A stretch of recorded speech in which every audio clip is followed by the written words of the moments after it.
Welcome back to episode 282 of the Hockey Cards Gongshow podcast.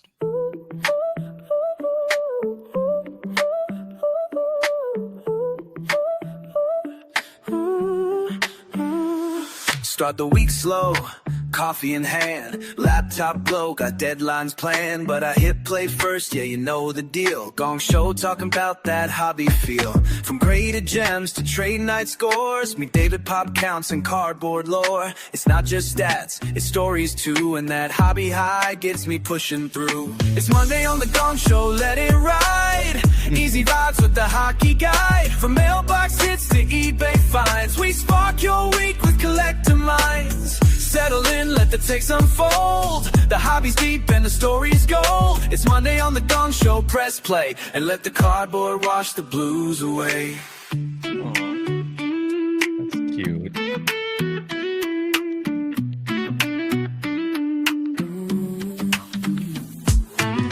King rookies, retro sets, goalie masks and slab regrets. Talking trends in market swings and dreaming up those hobby kings. Jersey swatches, foil that shines, mail day magic in padded lines. From the old school to the rising new, we cover it all just for you. You don't need to love Mondays, but you can start them right. Grab your cards, vibe out, and ride the Gong Show like. It's Monday on the Gong Show, let it ride. Turn the volume up and enjoy the glide. I got a little package. Oh, Hey, guys. that was random, Phil. Yeah, Phil. Yeah. Wow. Yeah. Way to enter the show, bud. Yeah, not bad, eh? Yeah, you're not on mute. Yeah, that's okay. We're recording, just so Yeah. you know. That's outside voice should have been said inside, eh? What's up, boys? What's going on? Big day Hi. in Louis' house today, hey? Big Oh, day. yeah, I'm going to celebrate a little girl turning 18. Oof. Aw. You Is it happy, sad, both? Oh, great. Okay. Do you have a boyfriend? Time to grow up. No, No. Not that you know of. not that I know of. That's the way it should stay. Yeah. Probably better off that way. Yeah. Yeah, okay. I'm glad she doesn't have one because then there's no issues. We spent half of the day north in Duluth checking out her college yesterday for student acceptance day or something like that. Salute. Got to walk around a little bit. She got to talk to instructors and Nice. check out the suite or whatever it is that the four of them are staying in up there. And Dorms? They call them dorms? yeah, it's a dorm, but this one's a suite where they have a bathroom, 2 bedrooms, and then in the back there's a living room area. Oh. In this. So Four for girls, of them. one bathroom. Yeah, but the bathroom, when you walk into the bathroom, it's a double sink, and then there's a toilet with a door there. Toilet. And then on the other side, there's a shower with a door. To the and boys' room. to change. So, I mean, technically, one could be pooping, one could be brushing their teeth, and the other Girl- could be taking a shower. Girls don't poop. They Yeah, make they don't. flowers. They make bouquets of flowers. Whatever. Thank you, Phil. You're For... welcome. Hi, Phil. How are you, bud? I'm good, man. How are you boys doing? You look awesome today. You're very matchy. Very green, eh? I like my Green Adidas. with I envy. got a whole closet of Yeah. Adidas. Yeah. Yeah, it's amazing. Should I wear a tracksuit at the expo? I always bring my Probably. tracksuit, but I never end up wearing it. It's pronounced Adidas. Adidas. Yeah. I'm a Puma guy too. Adidas and Puma. Ooh, I like Oh, yeah. Puma. Mm-hmm. So what happened on Friday nights with Phil? Oh, it was super fun. We had no guest. No, it was good. We had Neil. He's on Instagram, Flying Irish Collector. Irish Flyers Collector. It's one of those two. Yeah, that was great. Yeah, Neil was there. He was representing Loud's crew and California Dave and all his handsomeness. He's my permanent guest. I sent Sylvain the link, but he didn't make an appearance. That's okay. It's okay to miss your friends. And yeah, we had fun. Open up SPX was awesome. I guess we'll get into that later today. And we just totally hung out. We played some games. Dave shared his good vibs. And yeah, man, can't wait to do it again this Friday. It'll be fun. Awesome. That was a good one. It's fun. Yeah, it was funny. I enjoyed it. Got to my wife's birthday was on Friday, so we know. Happy birthday, Friday Jenny. night. Thank you. How old is she? 29 again. Awesome. Yeah, no, 28. Don't. Just 28. So when you had, you want to do some math there? It's not a math show, Phil. Yeah, Remember Josh is on Don't the ever lam forget. from the Not a Fed. Okay, let's get into our updates and then start our show. So hockeychecklist.com added a couple checklists since the last show. 2019, 24, 25 Champ cigarettes. That's a big one. Mm-hmm. What else do we had? Smoke them if you got them. 21, 22 Upper Deck Series 2, and then 2001-02 Pacific Vanguard. I really like that set. Yeah, The box is kind of weird looking, but and they put 2002 on the box, even though it's 2001. So sometimes even hockey card companies don't know what year it is. And then we're still working on the player search by country, and we have 5,012 players to update their birth country.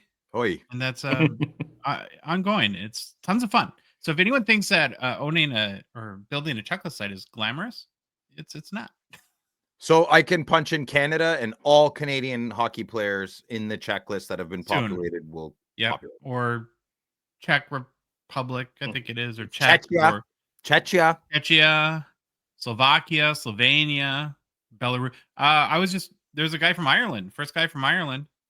All the Slavic countries and Ireland. Who's from Ireland? Forget. Paddy Thorley? Name.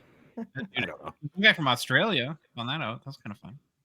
There's no Australians in the NHL, right? It was. It's in the hockeychecklist.com. Interesting. Okay. Okay. GP Sports, want to shout them out real quick. They are the official breaking partner of the Hockey Cards Gongshow. Make sure you check out gpsportscards.com because it's where you get your spots and see what exciting upcoming breaks Grant has planned for this Wednesday. So they break again. Remember, too, at the Sport Card Expo next week, we are saying those words together now. Sport Card Expo next week, which is nutty. Well, Grant is teaming up with Jeremy Lee. You guys heard of him, Jeremy Lee? Nope. Okay. Yeah, you'll meet him. Okay. Short guy. Okay. Long hair. Short guy. Yeah, short guy, long hair. Yeah, total hippie. Well, they're teaming up and kind of reworking Jeremy's Thursday night networking event to kind of bigger and better, I guess. Grant has teamed up with them. It's a new location, Arizona's, which is about 6 minutes from the International Center. They're going to be breaking a cup of the case. Yeah. Oh, jeez. A case of the cup live, which will be kind of fun. We're going to be there. Come meet us, greet us, network. If I'm eating, though, don't bug me. Jeez, man, come on. Don't bug people when they're eating. Look at you. I'm Phil's excited. Got full hobby diva is Phil at this point. So, yeah. I had to shake hands and wipe. I had to wash my hands. I'm a bit of a germaphobe, so I had to go to the bathroom like 8 times last time while I was eating and wash my hands every time. I ran out of my. I got a little package. All right, I guess we're gonna have to beat that one to death, eh? All right. Is this your first day on the show, Phil? That's what we do. Yeah. So go to gpsportscards.com, get your break spots for Wednesday, and then we'll hopefully see you on Thursday night. Lastly, but not leastly, a reminder, our show, the Hockey Cards Gongshow podcast, is a Patreon podcast. What that means is, we rely pretty heavily on support of listeners and watchers like yourself to help us cover the expenses of the show. We try to produce more and better content, and hopefully you've noticed that, and then fun initiatives that we think will grow the hobby, like our checklist site, hockeychecklist.com. It's very easy to support us. You can do it for as little as $5 a month. You also get access to our Discord server. Join the community there. The tons and tons of activity in Discord. There's a Introduce Yourself channel that we're getting to know everyone. Yeah, awesome. Taking off, eh? It's good. Lots of friendships being made. It's fantastic. Yes. You also get, the first 9 or out of 299 support level tier. So like a hockey card, you're one of the first 299 supporters. It's very easy to do. Just go to our website, hockeycardsgongshow.com, and then click on the Become a Patron link, or go to Patreon directly, patreon.com, search for Hockey Cards Gongshow. There's a link in the show description, in the podcast apps, or on YouTube, and then our Instagram, TikTok profile too. Baba Louie, we have 3 new patrons to shout out, which we're very grateful. Nice. 3, we do. But I have a bone to pick once you're done. So Okay, well, here, Jason. It's Jason V. Forgot the V, brother, but that's you. Thank you. Yay. Up next, Finn. I don't Jeremy? know. Jeremy? Finn Jeremy. Finn Yeah, Jeremy. he's Go with half that. Scandinavian and half German. Nation German. And lastly, but not leastly, Jeff S. Thanks, everybody. Thank you, all three. None of them made it into Discord yet, though. And I messaged him. I'm like, are you having problems? So That's the point. I would say it's join the Patreon, not to contribute to the show, to go to Discord. That's what's really worth it. Yeah. Go play in there. So reach out, guys, if you're having problems getting in, or if you've already supported us and never made it into Discord. We want you to get in there. Like Phil said, lots of friendships are being made and lots of hobby talks. So and deals. Listen, if you don't want to make friends, but you're looking for hockey cards, the people are a lot more generous when they're friendly. And there's we do have a channel in Discord for trades. Just don't be silly in there. And be respectful and good things happen. All right, Louis, game plan, bud. Game plan time. Time to roll. First, get to know your Hall of Famers. Then it's off to Who's Hot and the Struggle Bus. Then it's some hobby news. And then we had an interview with Brent Wallace. It's Phil's media hero. And he gets into him a little bit. Then it's the Atlanta Thrashers, Danny Heatley, Hobby Mount Rushmore. After that, it's new product releases. Then we'll get into the Gongshow Mailbag. And I hope I don't make Josh mad, personal pickups. Brent Wallace embarrasses Phil? What's that nonsense? That was my working title, and then I changed it, and I think Louis did the game plan first. Oh, I just noticed it. Oh, that's weird. Yeah, sorry about that. That's okay. Excited to continue our Get to Know Your Hall of Famers today. We're still in the class of 1959, and frankly, still profiling the very earliest pioneers in hockey. In this series, we're looking at every single Hockey Hall of Fame player, and started with the very first Hall of Fame class of 1945 and are working our way to present day. For each player, we do a quick bio, cover why you should care about them, and then briefly look at their hobby markets. Today's Hall of Famer we're going to profile, I think everyone's at least heard the name. It's Jack Adams. Not Daniels, Louis. Jack Adams. Oh, then no, I'm out. I don't know this. You're a sour mash kind of guy, eh? Mm-hmm. Look at that put-together guy. Debonair.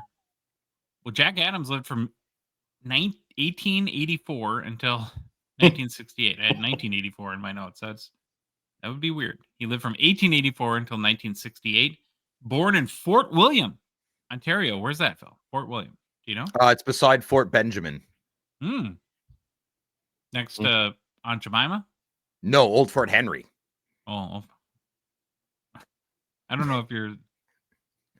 Oh, did you see that somebody, I think this was in Discord, somebody said that they're going to start fact checking you that 1% of Canada's population works for the federal government. Yeah, okay. Let's go. Fact check away, guys. Go ahead. Make sure you leave the comments. I'll read them all. Okay, Jack Adams was a right shot center in a hockey career that lasted from 1917 until 1927. He played for a number of Louis' favorite teams, the Toronto Arenas. How original. What do we name the team? Well, we're at the arena. Okay. The Vancouver Millionaires, one of my favorite teams. The Toronto Millionaires. Well, I'm obsessed with money or what? And the Ottawa Senators. Phil's Ottawa Senators. Now, Jack won 2 Stanley Cups as a player. One with the Toronto Arenas in 1918, and then it would be 9 years later with the Senators in 1927. Adams was drafted in the Canadian military during World War I and would be shipped to England in March of 1918, but the war would end shortly after, so I don't think you kind of got there, and then the war ended. This has happened to a couple players now that I guess lucky for them, right? And then basically came back to Canada and just was a little bit of a intermission, we'll call it, in his hockey career. After retiring from the game, Adams would embark on a 36-year second career with the Detroit Red Wings as both a coach and general manager. He ended up coaching players like Gordie Howe, Terry Sawchuk, Ted Lindsay, Alec DeVecchio, and ended up winning another 7 Stanley Cups with the Wings as a crap. coach and GM. He's the only player whose name is on the Stanley Cup as a player, coach, and general manager. Whoa, that's a great piece of history right there. And in 1959, Jack Adams was inducted into the Hockey Hall of Fame as a player. So it's important to know that this is a profile for his playing career, where I think so many equate his NHL experience on the coaching side. Yeah. Okay, why should you care about Jack Adams? Well, while playing for the Vancouver Millionaires in the PCHA, he led the league in scoring during the 1920 or 21-22 season. Now, he has a unique record while he played for the Millionaires. He's noted for being the only player in history to have been officially credited with an own goal, a rare occurrence in pro hockey. So during the 1920-21 season with the Millionaires, Adams inadvertently scored into his own net in the final game of the regular season. Surprisingly, the referee officially credited the goal to Adams himself. You can't do that. You can't do that. Well, it happened, making him the only professional hockey player in history to be awarded an own goal in this manner. That's silly. That should be a mistake. That's what that should be. Yeah, lots of players scored on their on Edmonton, Smith in the 80s. He scored on his own net. I'm pretty sure he doesn't want that accredited to him. No. No. Adams' NHL career is uniquely bookended by Stanley Cup victories. He won his first cup with the Toronto Arenas in 1918 and his second cup with the Ottawa Senators in 1927, making it a triumphant start and finish to his playing career. It's pretty interesting, huh? Adams was known for his physical, bruising style of play. A 1922 article in the Vancouver Sun highlighted his strong hands. Oh, Phil, you like that. You like strong hands. An ability to shield the puck against multiple defenders, describing his capacity to bore through opposing defenses. And then I think where most people are familiar with the name Jack Adams is to honor his coaching career in 1974. The NHL created the Jack Adams Award that is still given each year to the NHL coach who's judged to have contributed the most to his team's success. Looking at Adams' hobby market, his rookie card is in the 1923 William Patterson V145-1 set. Now, this PSA 3.5 copy that's completely kittywampus. Oh, boy. In the slab is the highest sale. It sold for $3,550 US in May of 2021. There's also a Jack Adams card in the 1924 Champs cigarette set. That's the one we just added this week to hockeychecklist.com. Was he there? Generations Phil Kessel? What's going on there? Yeah, a little bit. Yeah. Well, the next one is I had to do like a double, triple, quadruple. So no, you got to remember this picture, right? So this is in 1924. Yeah. So this is a PSA 7, the highest. It's the highest sale, sold for $720 in October 2017. Now this is kind of it for his playing day cards, but he did have a card in 1937, so 13 years later, from Worldwide Gum while he was in management with the Red Wings. Oh boy! Okay, go to it now. Yeah. Whoa, dude, that's 13 years different. That's 13 years. God. That's like a meme. It's like, you know. This guy was an NHL player 13 years prior to that. Yeah, we'll say the white balance is just a bit off on that picture. Maybe, I don't know. Holy moly! I guess don't stop everything. You can still go for walks after dinner. Maybe I don't know. Yeah, good advice, Phil. I think. Yeah. So, and this is a PSA 5 copy that. It's a hilarious. Oh, I forgot. I was so like mesmerized by how old he looked that I forgot to. I don't remember the price, but a few $100. I'm gonna say that this picture does not reflect the year of the card. It can't. Yeah, did they have ties like that in 37? I don't think so. Well, that obviously they didn't have a time machine, so they I guess they could have taken the photo in 1960 and then released it in 1960. No, I know. I had a. We even go to the 1923 card. Louis, he looks. I mean, he aged like 40 years between 1923 and 1924. Maybe he got divorced a few times in between there, and she took him to the cleaners. I don't know. People didn't get divorced that much back then. Maybe, I don't know. Who I think he knows? was on like the OV nutrition plan or Right. something. Yeah. You beat me to it. Who knows? Good job, Jack. He's allowed to eat a few more hamburgers if he Yeah. wants after that storied career. Well, and that, boys, is your Hockey Hall of Famer, Jack Adams. Let's roll into who's hot in the struggle bus. Very end of the season we're at. So crunch time. Many teams prepare for the playoffs. S is getting real, right, Phil? In the NHL right now. Who's in, who's out? Our team, the Wild's on the brink. You're breathing easy. You guys. You don't want Calgary to win their last 3 games, I think.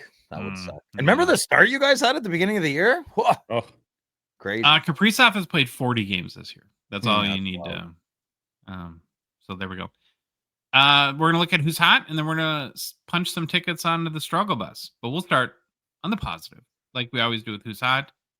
And I'm going to start off with a young player that has, I think, all three of us very, very excited.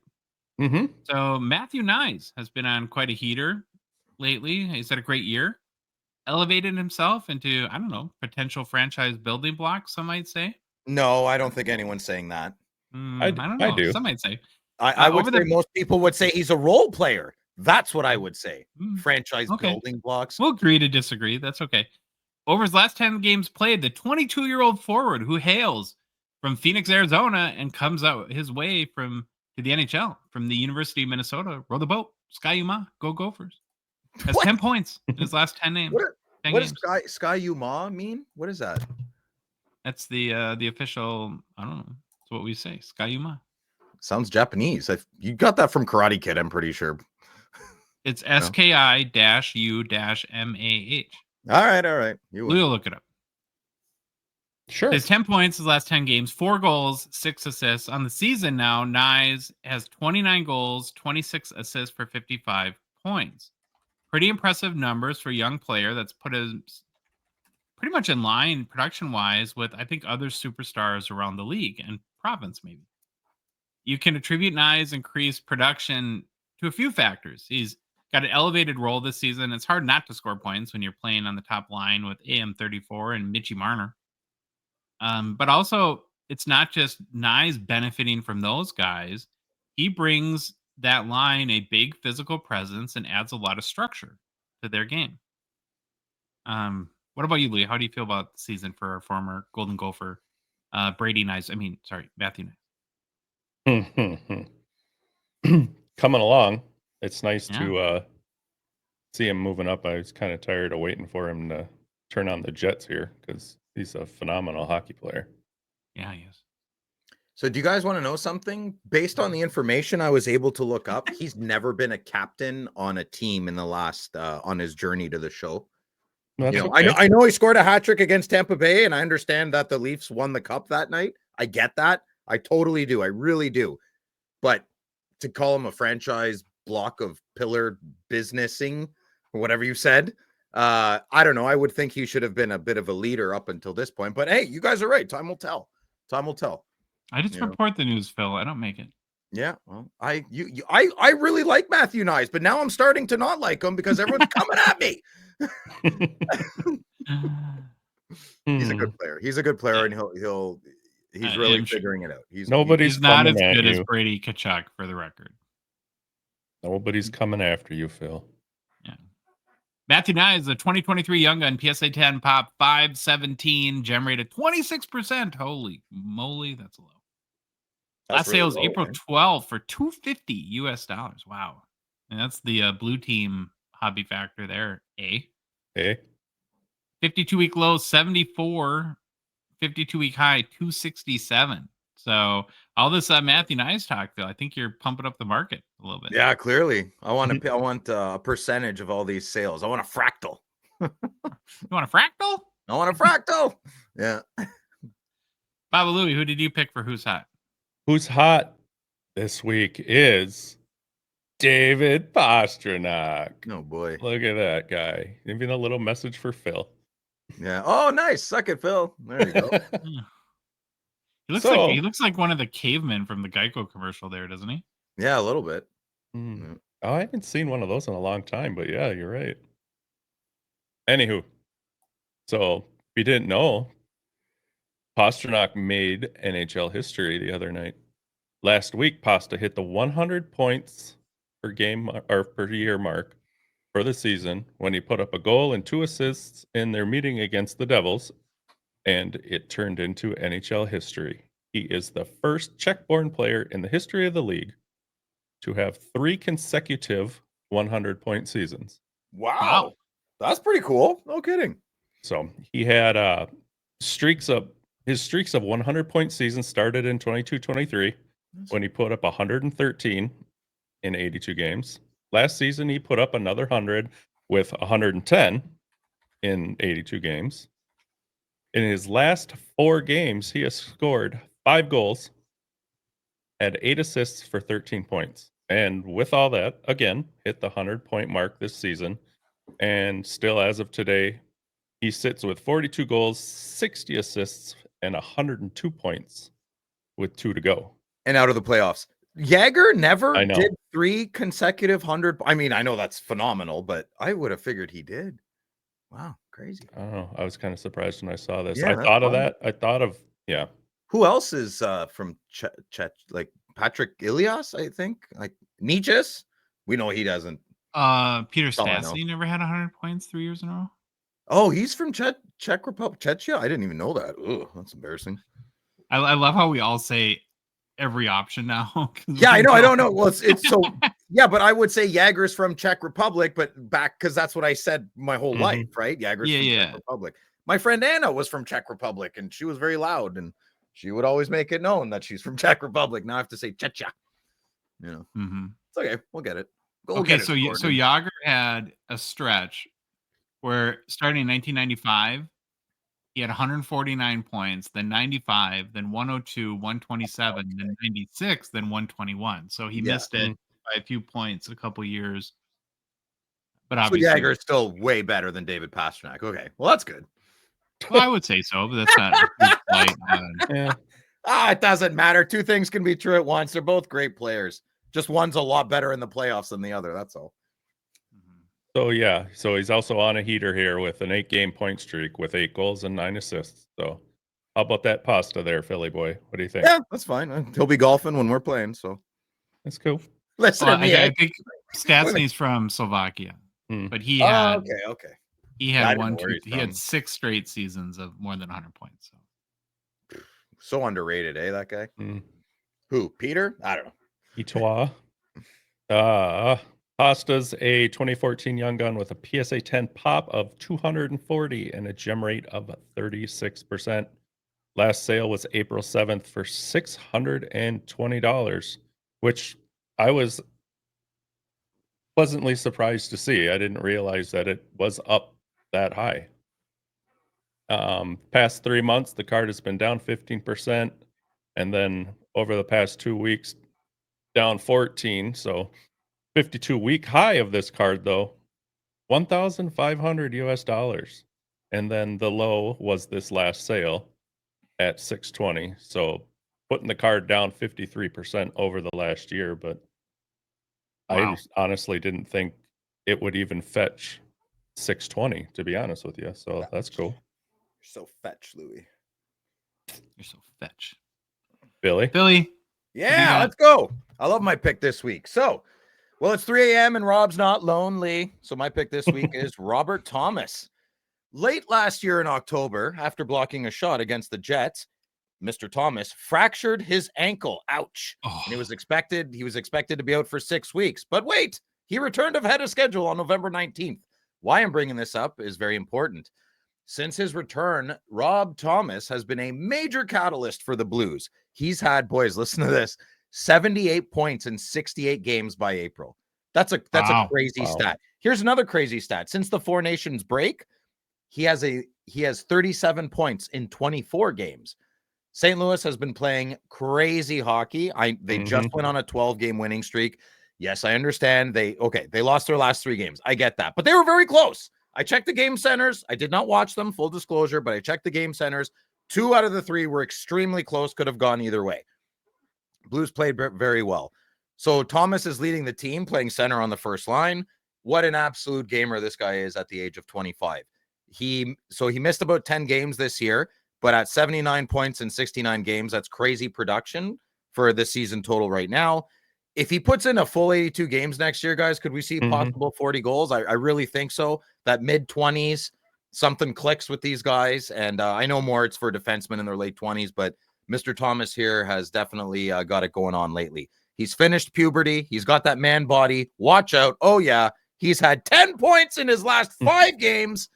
He's a 2018 young gun with a PSA pop count of 333 and a gem rate of 65%. So go buy your raws and take your chances. Last sale was April 7th for 85 America bucks, and the 52-week low was $35, and the high was this sale at $84. Oh, wow. Didn't you guys assume he was older than 25? Yes, I thought he was way older. I was definitely surprised when I was doing this. Yeah. Yep. You a big Matchbox 20 fan there, Phil? No, can't stand them. Are you serious? Yeah, all the girls loved them and wanted them to play in my car. And there's one song I really liked. I can't remember the name of it. I don't mind. It reminds me of Good Times, but it's not in my playlist. No, I'm no too radio-y for me. Well, they were kind of in the last wave of the big MTV era where they got just played endlessly. It was hard for me to get behind that emo haircut Rob Thomas had. That so emo, the original. Whatever's going on now, I think if I had to guess, Josh likes the song that he plays with is it Goo Goo Dolls? Joe Satriani? Well, I like Santana. I mean, didn't he do one with Santana? Oh yeah, no, that's not. I don't think overplayed one. Maria. That one? That's exactly how. Wow. Yeah. Oh, is that did somebody turn on the radio? I feel like Rob Thomas. How big was MTV in Canada? We had Much Music, the flat Pepsi version of MTV. Well, Much Music was great though. The Speaker's Corner. 90s was great. I had great childhood. Well, after my bad childhood, yeah, it was fantastic up here. We had Much Music. It was really good. How about Tonic? If you could only see my way, she loves me. Yeah, that one. Okay, I used to like it.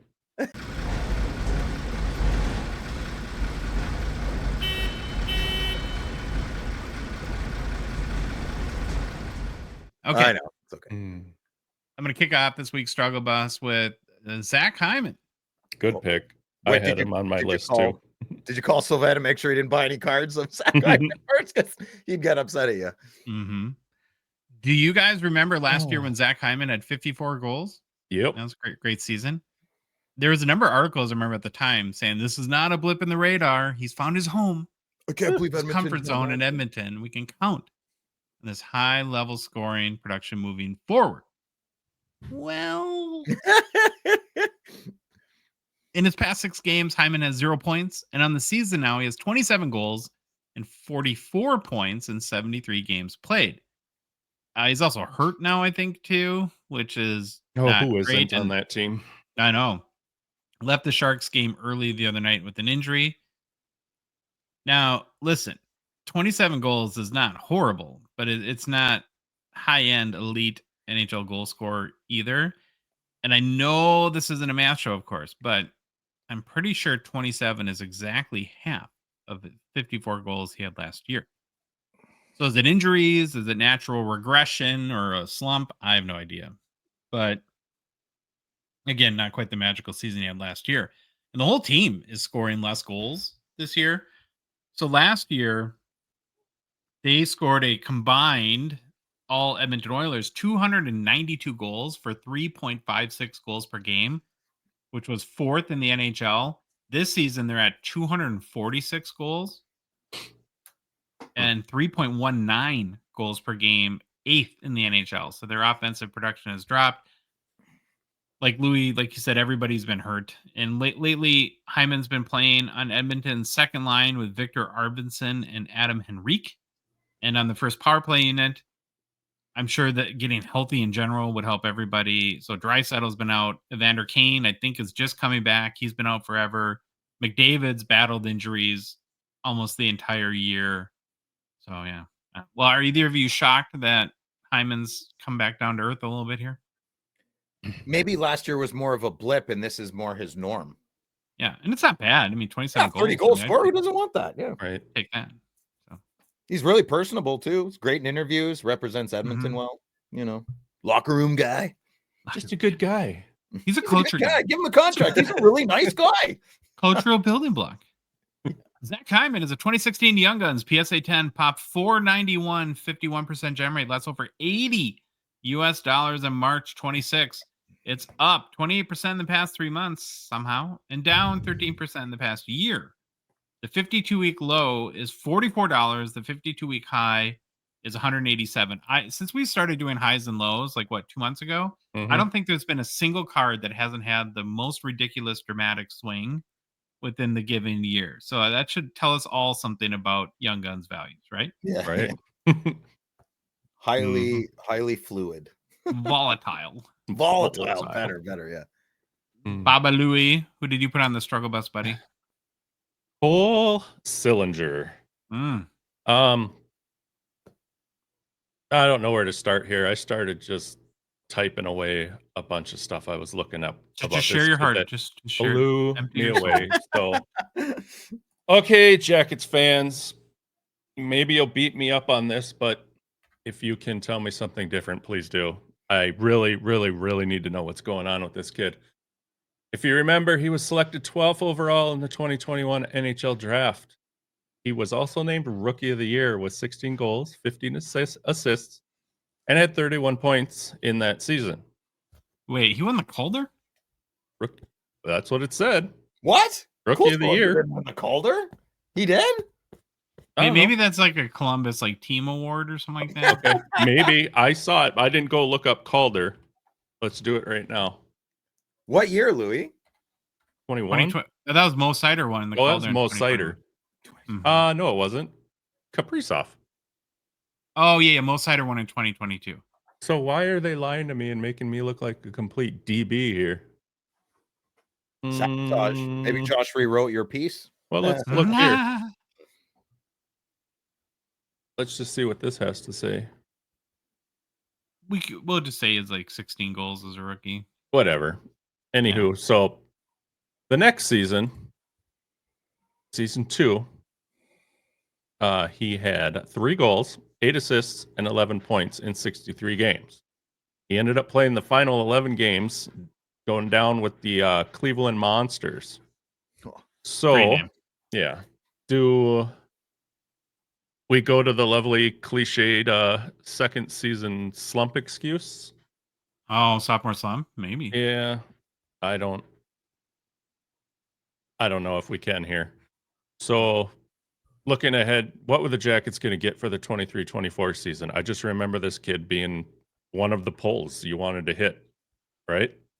Well, it's the Coles. It was Cole Perfetti, Mom Spaghetti, and Cole Sillinger. Those were kind of a couple. I mean, they were secondary chases in 2021. It was more Caulfield, Sider, and Raymond. Right. And McTavish. Yeah. There was. I just remember there. Who? Stutzel's 2020. Yeah. Still being chased in 2021. Okay. Good save. Sure. Anyways, 23-24. So starting off the season, he went scoreless in the first 19 games. He did have 6 helpers though, so take that for what it's worth. Couldn't put the biscuit in the basket though. Concluded that season having 13 goals, 19 assists for 32 points in 77 games played. So there was a lot of talk. Is that effort good enough to get him higher on the depth chart, putting him ahead of Fantilli for the number 2 center on the team? So now, welcome to the 24-25 season. Year 4, and how's he doing? Still sitting on the third line, but they paired him up with a new set of wingers, and the team says they are hoping to have physicality, a line that can keep the puck out of the net, but play with that physicality as far as getting in on the forecheck and being strong. Which is code for we don't care if they score goals. Right. So have they bailed on Sillinger now? And we'll put him on a third line battle, what do they call the checking line? Is that the old term? Probably. Do we still use that term? The checking line? People always want to hold on to with players that, it can, Kobe, I'm talking, that just because something can happen doesn't mean it won't, right? And so 98% of the time when a player is in the league for 4 years and they're not real good, they're Mhm. just not real good. I mean, they're an NHL player, so of course they're good, but Oh yeah. I don't think he's the next Matthew Nice, right, Phil? No, or they're not going to go think back so. and give him a Calder. Mm-hmm. So yeah, probably is what he is at this point. Yeah, well, so this season he's put up 10 goals, 21 assists for 31 points in 63 games. And a former writer for the Hockey Writers said about Sillinger prior to the draft that this is why I'm like, Hooper get off the pot. Either he needs to or the team needs to because he's not helping him out. But they were so high on him that he said he drives the offense for his line. He's always looking to create plays and does so often. One of the simple yet crucial aspects of a hockey player at any level. He drives the puck towards the back of the net every play, whether he passes it off or takes it home himself. He'll fight you along the boards, usually winning, or meet you in open ice to knock you off the puck. He gets off a quick, deceptive shot and can create space for himself and his teammates and reads the play so well. I ain't seen that in 4 years. Well, what I would say too, if you're the third line center and you're minus 12, that's probably worse than 10 goals, right? That's not He's what having you don't he's want. having a tough he's having a tougher stretch of the end of the year here. I think Columbus has kind of imploded a little bit in the last 10, 15 games. Oh, okay. I don't know. Maybe it's you're following close because they've been sort of battling out. Correct. With your Sens, Yeah, right? they turned it on a little too early, and they scared me, man. Woo! I was scared. I thought Sillinger played not bad for some of the games we played them. But lately they've just imploded. That's the word I would use. Okay. So it's a whole conglomerate of the Blue Louis, you're right. team. Everything you said is pretty accurate, I'm sure. I don't know. Maybe the whole thing was pulling at my heartstrings a little bit, but when I looked at his stats and stuff, I was like, because honestly, I really wanted to see this kid, take off. They'd have a heck of a, Fantilli. I'm blanking on their Kent Johnson center, but anywho. Oh, he's from Columbus too. That's crazy. You see that? Yeah, hometown boy. Werenski on the back end, baby. I'm telling you. Woo-wee. Yeah. So Sillinger's a 2021 young gun with a PSA 10 pop of 604 and a gem rate of 64%. Last sale was just this past April 11th for $12 US. 52-week high for the card was 38, and the low was this sale here, putting it down 55%. So I don't know. $12, eh? I just thought this kid was going to be a lot better than this. Phil. All right. Last player on the struggle bus. Yeah, my pick for the struggle bus this week. Well, bless your heart, Brendan Gallagher, the Montreal Canadiens' resident angry little hobbit. He's been scurrying around the ice lately, hasn't he? After taking a little nap from the lineup, probably to polish those gleaming bald spots with some turtle wax, this pint-sized pest was back on it last Saturday against my Sens, doing what he does best, yapping at Timmy Stützle like a little chihuahua chasing a mailman that has better hair than him. Miraculously, Gallagher's been, well, let's call it, not terrible on the ice recently. He's actually had a pretty good year. He's managed to avoid tripping over his own ego and even chipped in a goal and an assist back in February against my Sens, which for him, it's basically a Hart Trophy campaign. But let's be real here, guys. His true talent lies in skating around like a caffeinated gremlin, poking at the younger, more skilled players, like my boy Timmy Stu, who probably doesn't even know Gallagher's name or even how to spell it. Well, that's not really a positive. During that game, in one of his classic I'm still relevant skirmishes, Gallagher's helmet took a tumble. Oh, the humanity! Revealing a beautiful bald spot canyon so vast it could host a Stanley Cup parade. Naturally, this was the funnier part. He tried to cover it up and he failed miserably, flopping his mitts all over his head like a shy little toddler that he is, which was peak comedy for anybody watching. The man's out there playing decently enough not to get benched often, sure, but his real performance is the art of tantrum throwing, hair-losing spectacle that we can't stop laughing at. I mean, scoring a point or two is cute, but nothing says Brendan Gallagher like a shiny scalp flashing under the arena lights while he chirps a guy with a full head of hair and that can actually play a lot better hockey. Keep shining, Brendan, in all the wrong ways. That's it. That's my pick. Yeah, I went homery and I'm hitting low. Gallagher is a 2013-14 young gun with a PSA 10 pop count of 143 and a gem rate of 56%. Last sale was $180 American dollars, which is a 52-week high for this card. It has seen a low of $58. Yeah, so that's my emotional rant for my struggle bus pick this week. All right, and my trip over my tongue moment there was me trying to do this in the back seat of the car while we were coming home from Duluth yesterday, but Sillinger won the Rookie of the Year for the WHL. Oh, That's nice. Oh, okay. There you go. Yeah, I can't do like work in a moving car. I would have thrown up. So, really? Good on you. I get car sick. You can't read? What about put Josh in the back of a minivan at night, driving, make him read while listening to a horror movie? Is that your nightmare? No, you were my nightmare.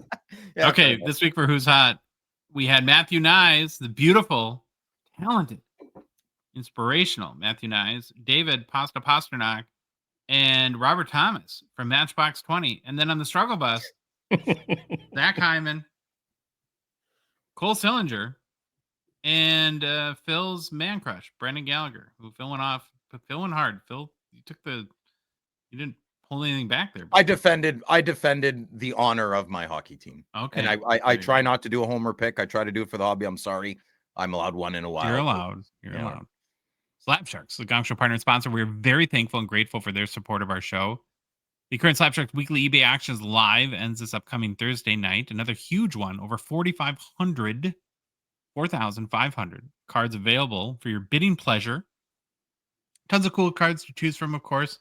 Here's a couple of our favorites from this week. I picked two. Oh, this one, I wouldn't say like I'm a huge honorable numbers guy, but I would take this one for sure. 2006, the Cup, honorable Wayne Gretzky. Honorable numbers patch auto out of 99. These patches they're stitchy. I think I like stitchy patches. Yeah. Is that weird? Even better with stitchy patches are good, yeah. Even better with a little hangy string like Troy likes. Yeah. Yeah, you're used to the little hangy string. Just don't pull on it. Yeah. I can't do that. That's gross. Disgusting. Stop it. And actually, with the design of the cup from 2006, I think the Kings vibe kind of works with it too. I don't mind it. So there we go.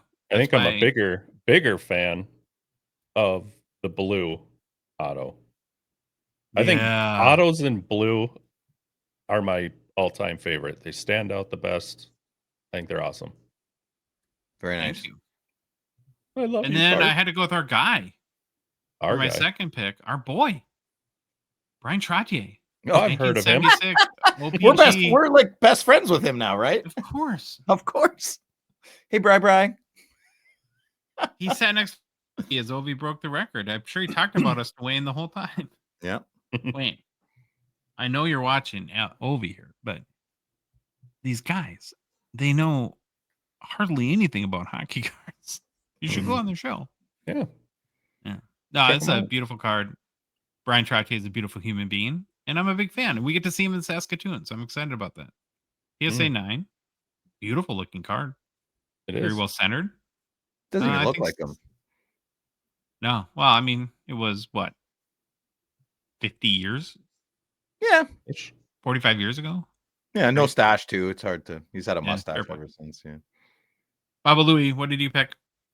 My first pick was a 2016 Fleer Ultra Showcase Scoring Kings Wayne Gretzky. I didn't want to pick a Gretzky just because I wanted to do something different. But as you're scrolling through them and you see something that kind of makes you hit the brakes and be like, dang, what's that? So, yeah, this is one I'm showing for the listener in a PSA 10 slab. But thought the card was sick. You might see why later. And my Oh, I didn't put my second one in there, so it's going to be up to Phil. Okay. Oh, Philly. good. Okay, here we Yeah. go. So my first pick this week is a 2023 O-Pee-Chee Ooh. Platinum Pond Hockey. We got Connie Bedsy Bedard here on the card, but I'm not necessarily interested in just this Bedard. I'm more interested in talking about the Pond Hockey Platinum. So Yeah. let's not, I just don't want people to forget how awesome this product is. This Pond Hockey card is everything we want in a hockey card, at least for me. Growing up in Canada, playing hockey outside till your lips are blue, can't feel your feet or your hands, but you're still having a great time. No, maybe yes. I don't know. I did. I certainly have fantastic memories escaping my childhood and being at the pond hockey, being at outdoor hockey rink. So don't forget, in hand, these cards, if they're printed well, they pop really, really hard. And they're very, very nice, especially if they're centered. When they're off centered, it's a glaring thing. And that's kind of what turns everybody off. So if they're well printed, guys, and the design is decent, these cards are awesome. Let's not forget about O-Pee-Chee Platinum. And if you don't like pond hockey, would you say this is a parallel? Yeah, it's a parallel of the base, right? Correct. Yeah, it's a variation. Yeah, it's a variation. So if you don't like the pond hockey variation, I encourage you to give some other parallels a look. Some of my personal favorites are Houndstooth, Cosmic, and Seismic Gold. They're awesome. Hopefully you like Violet Pixels or Orange Checkers, or if you don't know which ones you like, just check out the website hockeychecklist.com, and it's presented for you nicely. Was that? Never heard of it. Yeah, there you go. So current bid for this Bedsy card is $202 goose dollars. And yeah, I just wanted to bring some more awareness to O-Pee-Chee Platinum. Still a great set. Awesome set. My second choice. All right, Josh, you got me. You got me. I love these cards. All right. So listen, jambalaya still sucks. I don't like jambalayas at all. I think people just like saying jambalaya. I don't think they actually like the card. I think people actually like this card. So since Josh stole the last Crosby from me, I must focus my attention to another hockey player. And why not the great one?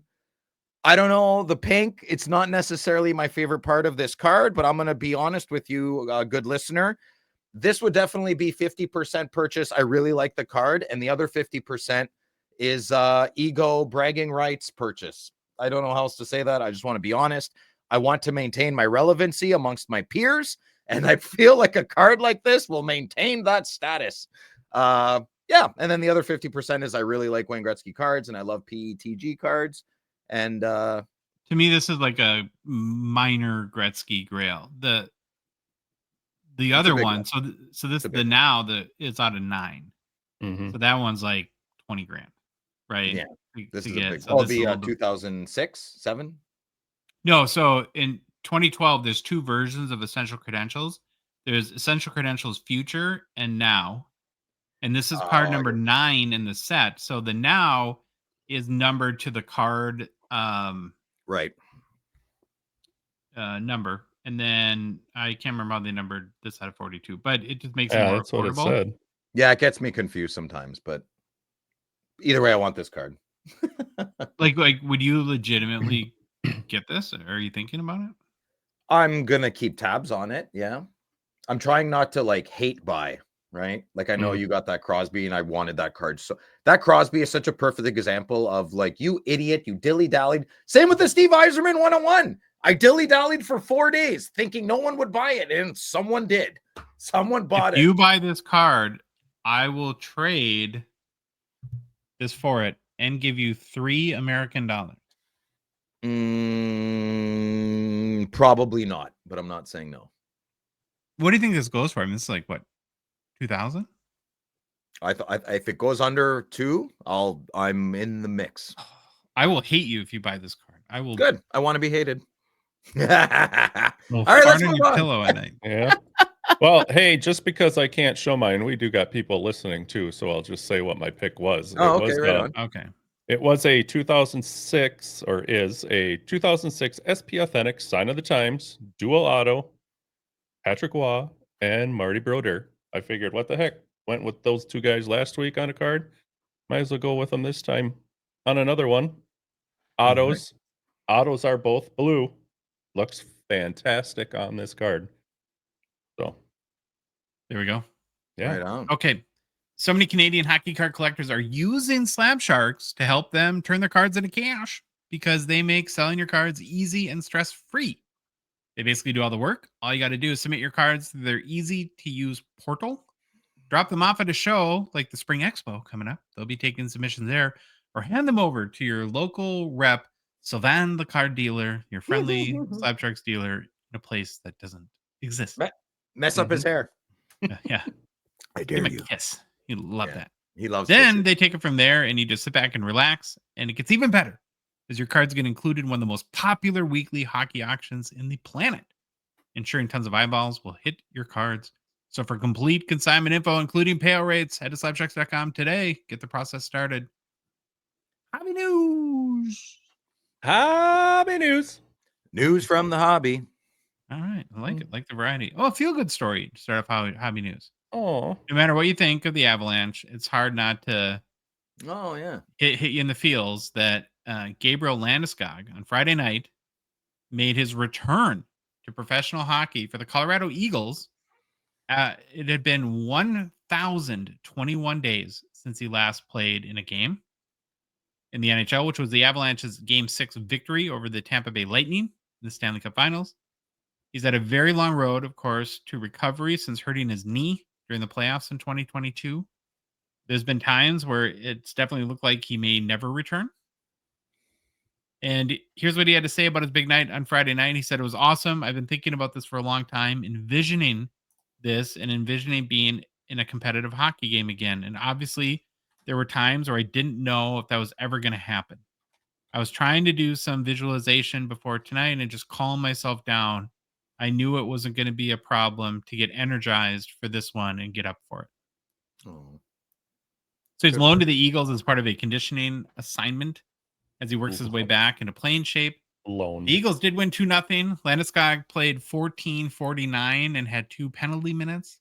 And the thing is, I haven't followed up in the last day or so, but when you've had huge knee issues like this and you come back in a game, it's like, it's not really the game that they're worried about. It's 48 hours after. And what your knee, it's kind of a roll of the dice. I'm sure that it's been, pretty nerve-wracking to see how the knee will respond to playing. It was a cut, right? Didn't like the cartilage get it was something that he got a cut on his knee. He kept playing, and they won the cup that year, did they not? Yeah, The year yeah. That was his last game. Game 6. Oh my god. Yeah, I don't. I've tried to find more about it, but I thought it was due to cartilage, and Okay. that's nasty to deal with because I don't think cartilage heals well, if at all. Yeah. Landeskog was a 2011 Young Guns PSA 10 pop, 367, 64% gem rate. Last sold for $72. Pretty low, feels like. It is down 51% in the past 2 years, of course, because he hasn't played. Surprisingly up, though, 60% in the past year. And then if you look at the 52-week low, 45, 52-week high, 145. So $100 difference between the low and the high in the past year.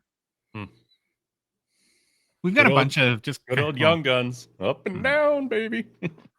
It is nice to see a guy like that who's Great been story. I wish nothing but awful. success for him. Yeah, man. got a bunch of quick hitting things now to round up hobby news that we'll just roll through. So I got a little bit inspired watching your show, Phil. I thought it was great. Oh, good job. It was funny. And you, at one point on your show, you were looking at a Matvei Michkov Yeah. Young Guns Outburst Red. I would buy the Gretzky before that. 100 times. Yeah, of course. Yeah, no, that's that. Yes, that's the Michkov would be a silly purchase. The Gretzky's Thank you. smart. Thank you. And as part of that, I think maybe in even a passing comment, you had mentioned that you think people are sleeping on the young Russian and that we have this triumvirate, this trifecta, 3-headed monster of Macklin, Celebrini, Lane, Shimmy Shakes, Hutson, and Matvei Michkov. And it got me thinking, I wonder what the hobby feels or how they feel about who has the biggest upside right now. We're at the end of the year between the three. So we put up the hobby poll, as we often do, hoisted her up. That's a big, heavy pull, man. It's hard to keep hoisting it up every week. Tell me about it. Every time I go take a pee-pee, it's same problem. What? I got a little package. Okay. And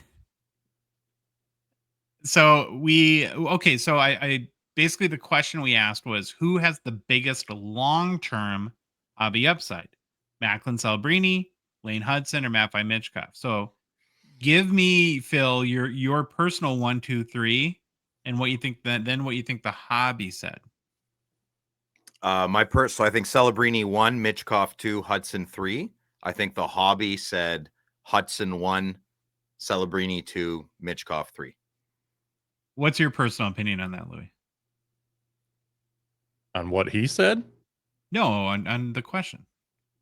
Oh, Because you've seen the answer, so I can't ask you I that. honestly, I saw it, but I don't even know what it was anymore.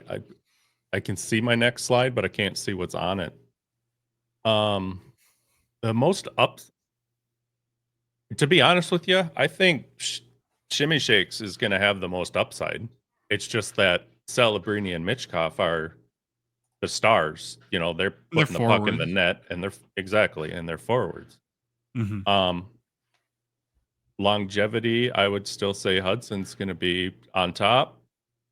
And I don't know, it's a crapshoot. I don't want to go with the probably obvious, but Celebrini then Michkov. Okay. I can give you my reasoning. Yeah, I want to hear your reasoning. So I love all three players. I wish them nothing but the success. And I love Lane Hutson. I think he's great. Two things. He's a defenseman and someone who has watched Erik Karlsson be dynamic, and there's a shelf life to that type of play when you're that small and you're playing on the back end. I think you are by far will have the not the longest career compared to Michkov and Celebrini. I think Celebrini will have the longest career because he plays very smart. And I picked Michkov second because he's more of a bit of a gamer, I guess, than Celebrini. But this day and age, those young men have a lot of training and ways to stay relevant in the game that long term. But I think Hudson's just a little too small. I mean, But you're not comparing him to Carlson, are you?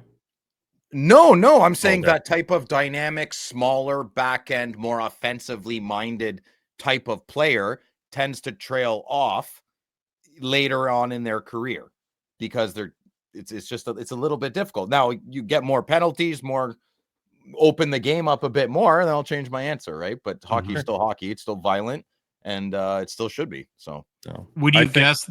Oh, go ahead, Louis. Well, so I think the hobby went the obvious Celebrini, Michkov, Hutson. Yeah, I think they went Hutson first. That's what I think. Do you? Okay. Yeah. Do you guys think the vote was close or not close? I can't participate in that because I can see the. I think people are still sleeping on Michkov. I think he's not close. Okay. I think Celebrini and Hutson will be close. Very I hope I'm right. I hope I'm right. You are very astute. So let's show the answers here. Coming up. Oh, wow. Well, I'm like not really right, but yeah. 60, 30, 10. So 60% of respondents, and there's a few hundred at least respondents, said Celebrini has the biggest upside, followed by Lane Hutson at 30%, and just 10% for Matt. Yeah, so maybe crazy. you're right. Maybe the hobby's sleeping on Matvei Michkov. Maybe he's the smart play. That's crazy. I wouldn't have thought that small of an amount for Michkov. I would replace Hutson with Celebrini, and I would have thought that. I would have put it at 50, 40, and then 10. That's what I would have put. Yeah, that's what I would have thought. Yeah. Hutson. Well, thanks to everyone that voted. Very interesting. Yeah. Love to see how people think about stuff like this. So a lot of steam on Macklin Celebrini. Mm-hmm. Next one, this meme or whatever posts have flown around a lot. Thanks to, I think, Cigar Scott, who's a frequent contributor in our Discord, posted this there. I'm just shouting out people in the Discord, Louis. I know that. Jeez. Kidding. Okay, so for the first time in NHL history, 3 teams that are kind of iconic. The Boston Bruins, Pittsburgh Penguins, and New York Rangers all failed to qualify for the playoffs. I think a lot of that has to, again, when teams go out, other teams go in. So it looks like we'll have Ottawa Senators Ooh. Montreal and then probably Columbus taking their spots, right? That's how it looks at this point. And yeah, but it's kind of wild to think of these three franchises. Neither will be in the playoffs. Now, this is the Eastern Conference, where we're Western Conference guys, Phil. So how do The you feel about Rangers is very surprising. I mean, the Boston mid-season, I'd say, like, whoa, they're just tanking. So Boston was very surprising 3 months ago, but the Rangers, I thought they'd be fine after they got Miller. I thought that was a good fit for them. And yeah, guess Pajama Dad just couldn't step up. Too much spin in the turntables. their whole season's been a dumpster fire. Yeah. It's like dramatically disappointing on the Rangers' end. This is my read. Boston is just in a world of hurt as a franchise. They have not enough good players and no farm system and no way out. I mean, they need and no culture, right? I mean, everybody hates everybody. Everybody's fighting with everybody, and then it's just sad with Sidney Crosby. Well, Rangers have a culture. They're elitist, right? Yeah. Chris Drury fits. Pinky up. Yeah, pinky up. We'll just go get Brady Kachuk in the offseason. No big deal. It'll fix our team. Yeah, all right. You just go do that, Chris Drury. You just go do that. Yeah. So we'll see what happens there. We got some rookie debut updates. Ivan Demidov is expected to make his debut tonight, Monday night. So get ready for some crazy Series 1 Young Guns, boys. Now, Phil, have you ordered your 93 No. Demidov? I'm very excited to see him play, though. But did you guys see the airport footage of all the Montreal fans waiting for Demidov? No. It was out of control. Google airport Demidov. It's amazing. I mean, it's flattering, but the poor kid, like, it reminded me of there's a Connor McDavid picture out there with two like sweet little Asian people, and they're flanking him on both sides. He looks like he's kidnapped. Google it. It's absolutely hilarious. Good listener. He looks scared. And there's such a happy little Asian couple. It's a great picture. So that's what the Demidov thing reminded me of. If you want to buy into hype at all, though, I mean, when you look into this kid, there's a lot to be like, holy moly. Like, there was a bunch of quotes coming out of guys from the KHL, and they're just like, this kid is amazing. Yeah. And he's not like teeny tiny like these other big hype, 6'1", 200 pounds. So it's not like he's Brady Kachuk size. But it's exciting, man. I hope he's awesome. Yeah. And it's it's if he can score a couple goals and maybe do something in the playoffs a little bit, Series 1's gonna be bonkers with him being in Montreal, right? So he plays one game. He's a young gun, right? Yep. Yeah. He plays tonight. That's crazy. Yeah. Good. Buy Demidov. Leave the Michkovs for me. I want to prospect another player. The Shane Pinto experiment went horrible. Leave the Michkovs. Yeah, I like Michkov. I'm saying that Michkov will get cheaper because here's a Russian that could be better. Got it. Mm-hmm. Oh, and a Zeev watch. I just saw not even enough time to do our graphic, but our boy Zeev Bium. God, I'm never gonna say it right. He signed just this morning with the Minnesota Wild. Should make his debut. We have nothing here, so just give us this. Don't look at us like, who cares? We get perks for the show. I mean, we talk about Ottawa more and Minnesota more. Sorry, good listener, but not sorry. I'm excited about that. Oh, here's one. I want to say, no, you're not going to get offended if I thank somebody on Instagram, are you, Louis? Stop it. Isles Collector on Instagram sent me this. Now, Philly, you might have met your Pinto match. Speaking of Pinto. Oh, what? You have some very real competition here. So, okay. So, you know how the draft day marks out of SP Game Use, the manufacturer patch of things that they sign? Well, each letter of the player's last name is 35. So there's 35 potential sets. Mm-hmm. And so I know my buddy Donnie's got a lot of them. I'm aware. Yeah. Oh, okay. Yes. So it's not impossible to get a set, but it's not like super easy either. Well, somebody put together 5 complete Pinto sets. This is my friend Donnie. Oh, why? Yeah, this is Donnie. I can tell by his background. This is Donnie. He's from Ottawa. Yeah, he's crazy like me. Yeah, I've seen this in person. Well, this story died. Yeah. So Donnie, Emmanuel, and Phil your boy Phil here. Third I wheel of got the a little Gonk. package. We're the 3 biggest sends. I mean, that I know of. I mean, there could be someone I've never met. In Ottawa. So Okay. Donnie is one of the best hockey card collectors you have ever met in your life. One of the greatest fathers I've ever met in my life. Yeah, great Nice. human. Yeah, very aggressive goal here though. What do you think costs more to put this together or get 400 Pinto Young Guns? 400 Pinto Young Guns. Paul Dookie. Yeah. Oh, we can disagree. It's okay, but I think it would be what I did. Yeah. It's pretty wild, though. I mean, that's 1/7 of the total population right there. Yeah, that's not so. I have. Well, let's not play I that know, game. I I don't know. want people to hate me. Oh boy. Okay, then Louis, you had something fun to round out hobby. Oh news. yeah, check this out. We got a little fun one to play here. Retro hockey. Oh, nice. Gonna be fun. Looking at some cards of today's players if they were playing back in the 70s. Oh, nice. Kind of neat. So we're gonna start off with John Tavares back in the 70s. That's good. Somebody had to use like AI face swap for this or something like that. That's pretty awesome. I got this. I don't remember where I got it, but the shouldn't that who was look like it? John though? The Barstool Boys or Bar Down, so one of those two, they were playing around with this stuff. That's where I got it somewhere. Well, better hope they don't watch this. They want no credit. Oh, that's fine. Carey Price, yeah. Carey Dirk Price. Bigler kind of thing going vibe. Yeah, the That's flat different. top. Boogie Nights. Bill's Eric Carlson. Oh, I love. He looks like a Skarsgård brother. Yeah, he looks like Skarsgård. Did him dirty on that, eh? Oh, ouch. Mr. Beautiful, Henrik Lundqvist. Henrik, That's awesome. looks like an '88 Coke dealer, New York City or something, eh? Tom Selleck's coked out cousin. Yeah, Right.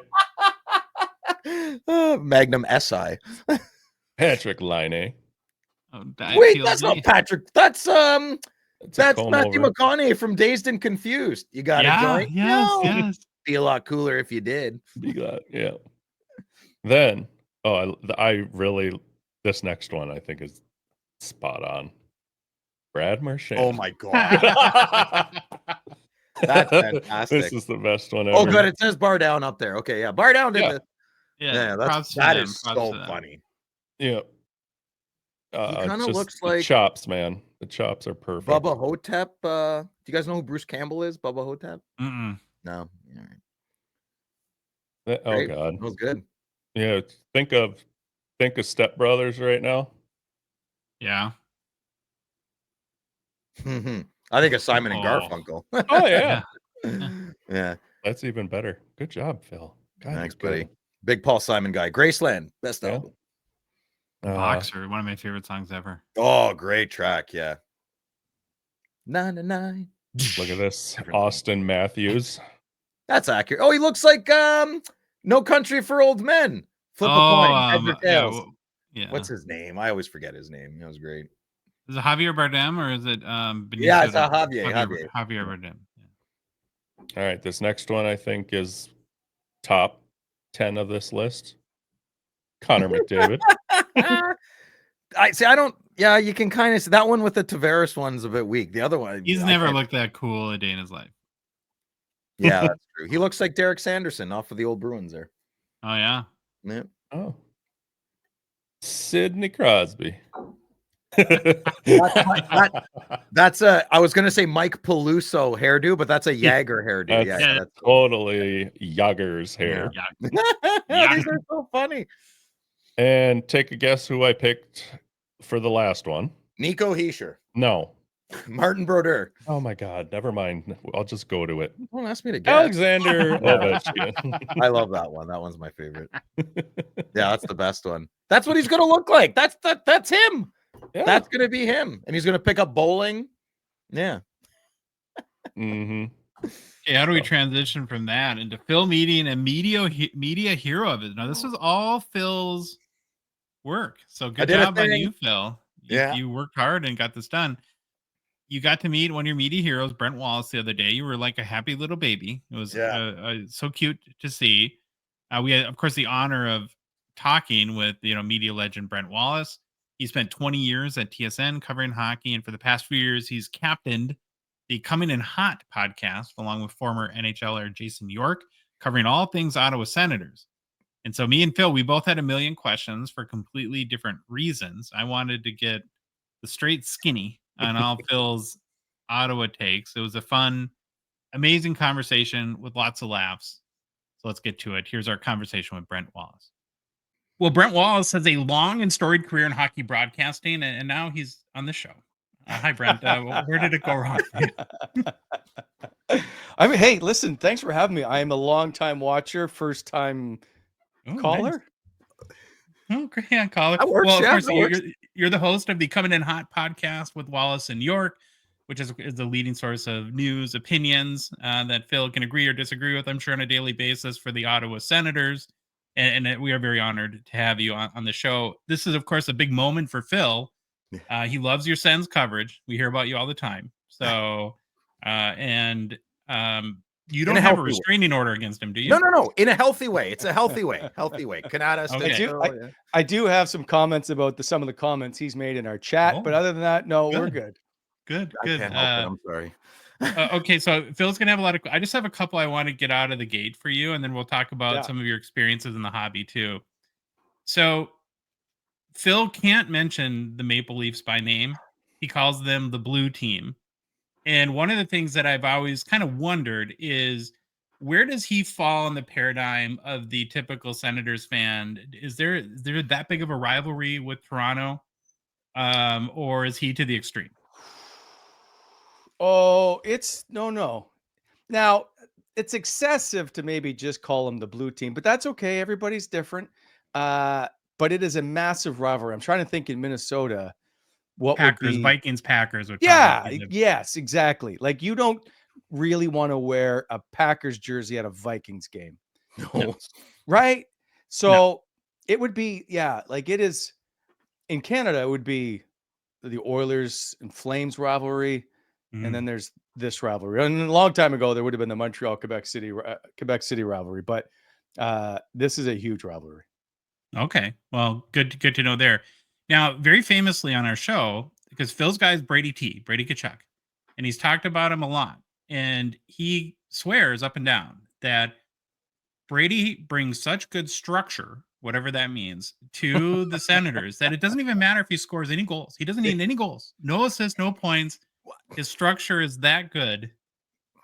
I need you to confirm or deny this is a real take. I mean, you're a professional analyst. Yeah. You can edit the professional part out later. Now, Phil, do you need to step in and say anything before I answer this question? No, I'm just taking it all in. I'm taking it all in. It's okay. So structure wouldn't be the word I would use. Ooh. However, he will drag you into battle. So if I will follow Brady Tkachuk through the wall, he will take you through the wall first. But he is without a doubt the heartbeat of that hockey team. And so you follow Brady Tkachuk. You don't have I know what you're saying about structure. Like he doesn't have to score, but you can feel his presence when he's around. Yeah. Okay. Well, I don't even know what structure is. So he's a warrior. He's a warrior, and people will follow a leader, brother in arms. You know, Josh, I'll put it to you this way: like there are probably 2 players like him in the entire National Hockey League of over 800 players or whatever the number is now. He's one. They call him a unicorn because the way he plays the game, and them and Tom Wilson of the Washington Capitals are that type of size, strength. And really just very good hockey players with extremely good talent. So he is a unicorn player without question. Okay. I have a Brady T follow-up question then. Now, we heard a lot of rumors over the summer coming in the year about would he be interested in going maybe somewhere else. The fact that the Senators have made the playoffs, do you think that that's critical over the long term to increase the odds that he remains in Ottawa? So the simple answer is yes, because everybody wants to be in the playoffs and you don't want to be on a perennial loser all the time. So that's an easy way to say it, but then there's a lot more undertones to that. Brady Tkachuk is a full-on fledged Ottawa native, if you will. He loves this city. He's done a lot through charity. Him and his wife, Emma, they do a lot for the Boys and Girls Clubs. He's got one of the few players who throughout this 32 years of the franchise have a lot of sponsors, if you will. Like he does a lot. Gabriel's Pizza isn't a big one. He is very well liked, very well received, and enjoys this city a lot. So I understand the people who are outside in the noise about him being American and wants to play in the U.S. like his brother did. Sure. Would he like to play in the U.S.? Probably. But I don't think that that's keeping him from staying in Ottawa and demanding a trade out, if that makes any sense. And by the way, anybody can do that for that matter. Like Thomas Chabot, who's never, this is the first time he's going to be in the playoffs in 8 years, the longest serving senator. He could have asked a long time ago to be traded too. They haven't because they want to see what they can build here. And there's something to be said for people who get to build something and then watch that grow and succeed at it. And I think that those two are types of those players. Brent, how do you deal with, I'm learning and growing as a man and a podcast guy with Josh and Louis here. How do you deal with when those things happen? I struggle greatly every 3 months. Oh, Brady wants out of Ottawa. Brady, we live in Ottawa. So Josh, you called me. Phil, I don't know. It sounds pretty serious this time. Like a real reporter. And I'm like, I'm like, wait, was he a professional? No, it was, exactly. Yeah. It was probably some Twitter nonsense, right? No, so I lose my mind because they don't live here. You and me know whether we agree or disagree on a lot or little. That's one thing we can agree on. Brady's not going anywhere, especially not now with Steady Steve and Anlauer. Maybe, probably not, right? So you went from he's not going anywhere to maybe to probably not. I'm just trying to be I'm trying to give the wiggle room for right. I don't like absolutes, right? I don't like absolutes. So, but I agree with you. Like I go through that whole range of emotion too. Like he's not leaving. Like I've known Brady since he got here. I was at the draft in Dallas the day he was drafted. Yeah, that's crazy. Senator. Yeah, that's so wild. I know him from as much as I can know him, and I know his dad and by the way. Their family's fantastic. And like Keith was one of the first people to reach out to me when I got laid off and he had never had my number. So amazing. They're just really good people. And I think that plays a part regardless of what you hear about Brady, but the noise is nothing anybody can control. And the problem with the noise is, and I said it earlier, everybody wants him on their team because of he's a unicorn player. Yeah. And so they go, well, he wants out of Canada. He doesn't want to play. That's not really true. Is he a proud American? Yeah, but that doesn't mean he doesn't want to play for the Ottawa Senators. So you just have to all I can say is you just ignore it. Like there's always going to be noise. We saw that with Connor McDavid when his deal was coming up in Edmonton. There's like, oh, he's just going to go play in Toronto. And then he signs a massive deal. We hear it with Austin Matthews. Like we hear it with all the stars because everybody wants them. So they keep talking, well, just go get Brady Tkachuk. He'll be a trade. And it makes us so petty. I hate that. The Rangers, was it Brooksy? Yeah, it was Larry Brooks. Like, we'll just pick him up. Like just so casual. But so, okay, but hang on. But this one's interesting to me because Larry Brooks is like, if he's not already, he'll be a Hall of Fame right now. Yeah. Very well respected. But sometimes you get planted stories to report on. So whether he was used to do that in order to get it out there from the New York Rangers, because the Ottawa Senators, Michael Landauer, owner, says we don't appreciate the New York Rangers basically soft tampering. And they called out the Rangers. I don't know if it's the Rangers or not. I don't know if Larry Brooks just overheard it when someone in the office said, collusion. Hey, we're going to go try and get Brady Tkachuk. Like you can just make up any rumor you want. There is no repercussions for it. And I don't like, I just, at some point we just have to ignore the noise.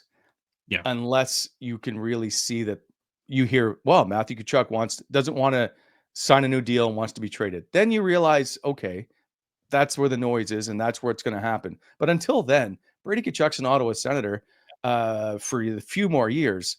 And until then, I don't see any, like the Ottawa Senators are not trading him. Even if see, we saw this with Vladimir Tarasenko. I don't want to drag on your show. I'm sorry to hijack it. No, go. Vladimir Tarasenko in St. Louis demanded a trade out. Yeah. He stayed there after, if not for that year, at least another year afterwards. So just because you've asked for it doesn't always necessarily mean you get it. Now, you don't want people around in your locker room who don't want to be there. Yeah, you don't want that. That's a big part of it. But I don't see the Ottawa Senators in any fashion offering up Brady Tkachuk to anywhere in the league. and they will do whatever they can to keep him. And you the can't fact replace him. Like you said, he's a unicorn. So Unreplaceable. trade him for what? you'll never replace him. Mhm. Well, hang on. That being said, if the Edmonton Oilers go, you know what? We will trade you Connor McDavid for Brady Tkachuk.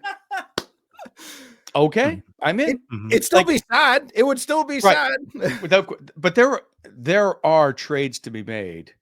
I don't believe it's going to be anytime soon for Brady Tkachuk. That's all. Yeah. Okay, so you brought up McDavid.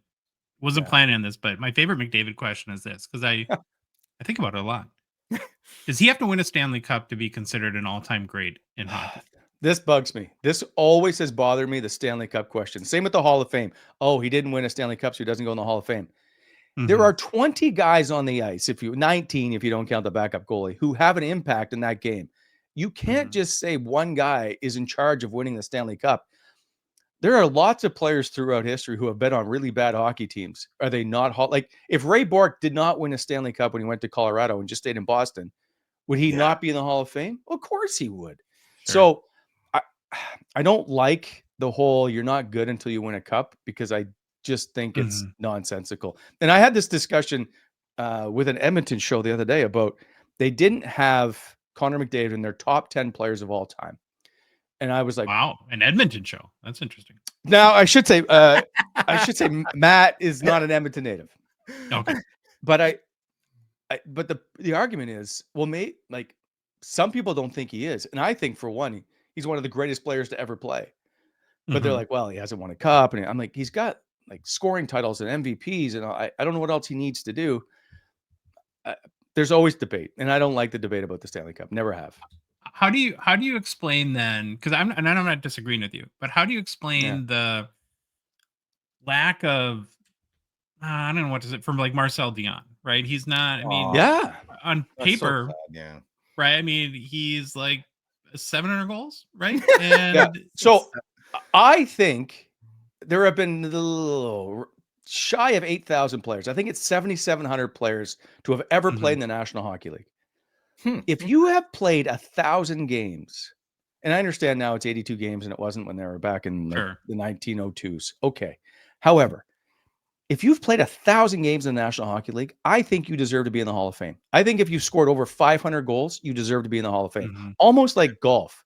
Golf has, if you win such and such, you get it automatically into the Hall of Fame. Like Claude Giroux is on the Ottawa Senators. He is, I just had the numbers. Let's say top 70. He's top 50 in assists, top 70 in points-ish or games, like really good numbers. He may not get in the Hall of Fame because he doesn't have a Stanley Cup or an MVP. And I think he's one of the great players of all time. Like great play, maybe top 100 players of all time. Like I think they deserve to be in the Hall of Fame. I think Keith Tkachuk deserves to be in the Hall. There's a ton of players that just I don't understand.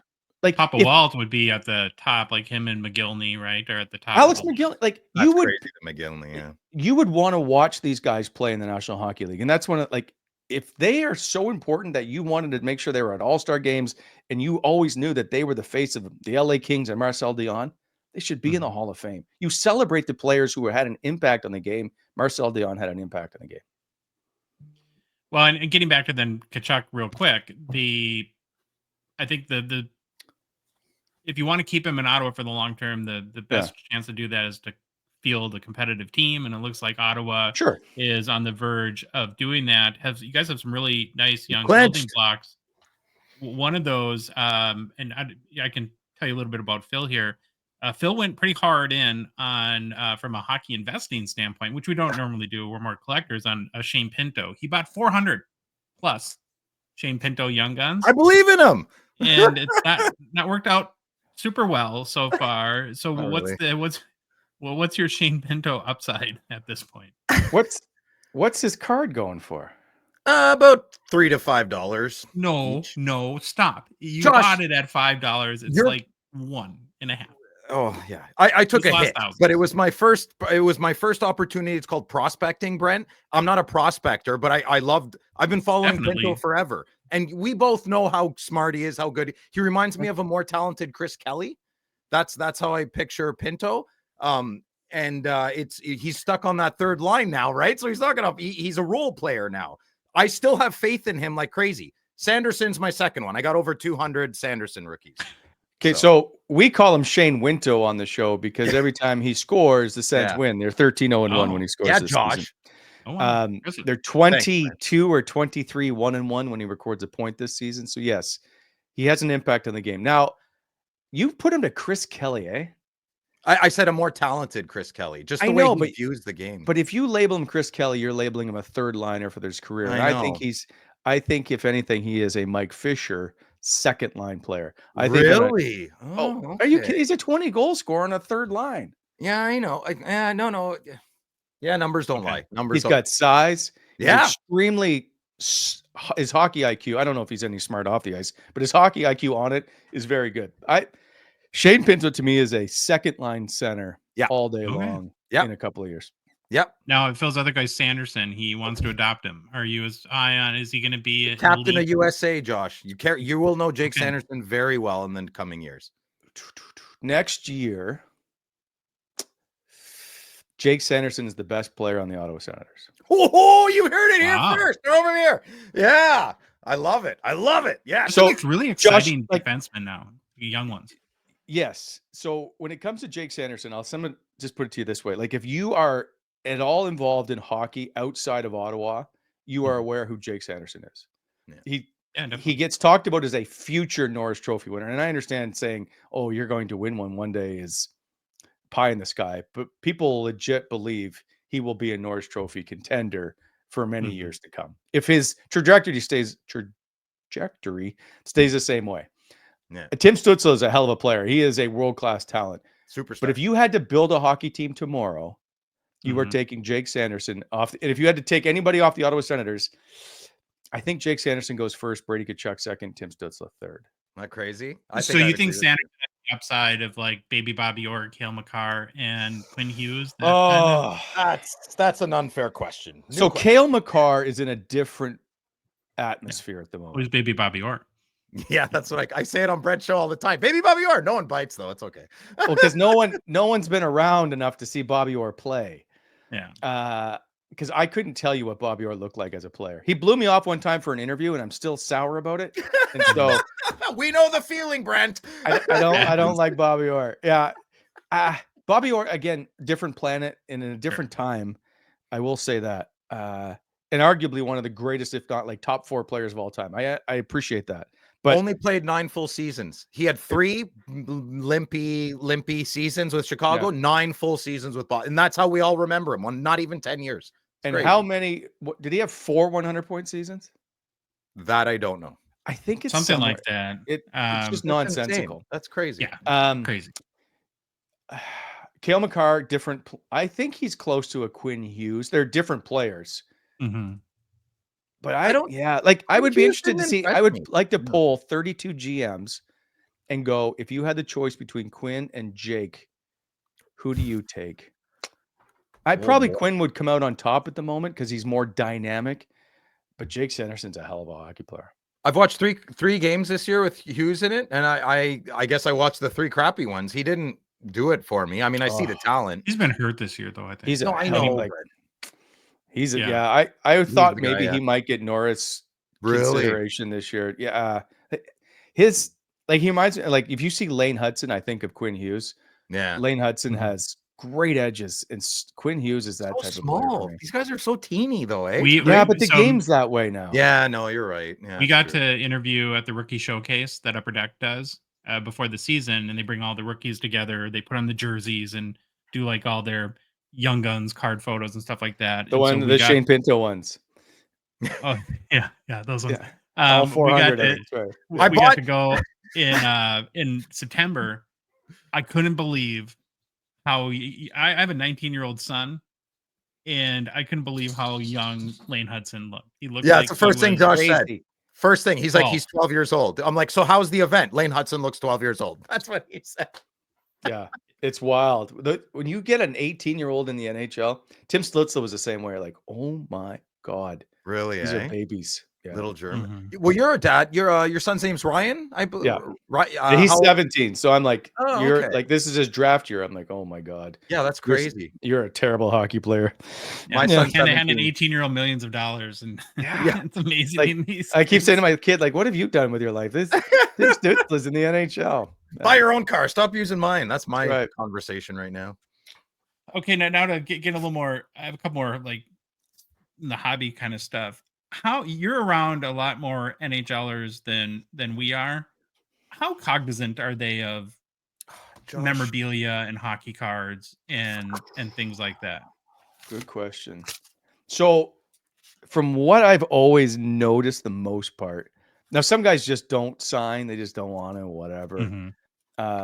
Which is always funny to me because when you were a kid, I bet you had an autograph or two, right? Like, it doesn't kill you to go sign that card. Anyway, they don't like seeing the same guys come out with 17 books and go sign here, sign here, sign here, sign here.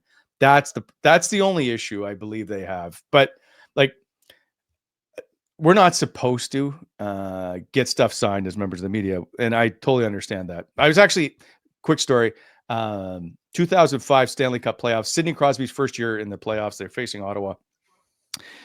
And just about then, bloggers started coming around. So the Sens are like, oh, we're going to allow some bloggers to cover the series. I'm like, oh, okay.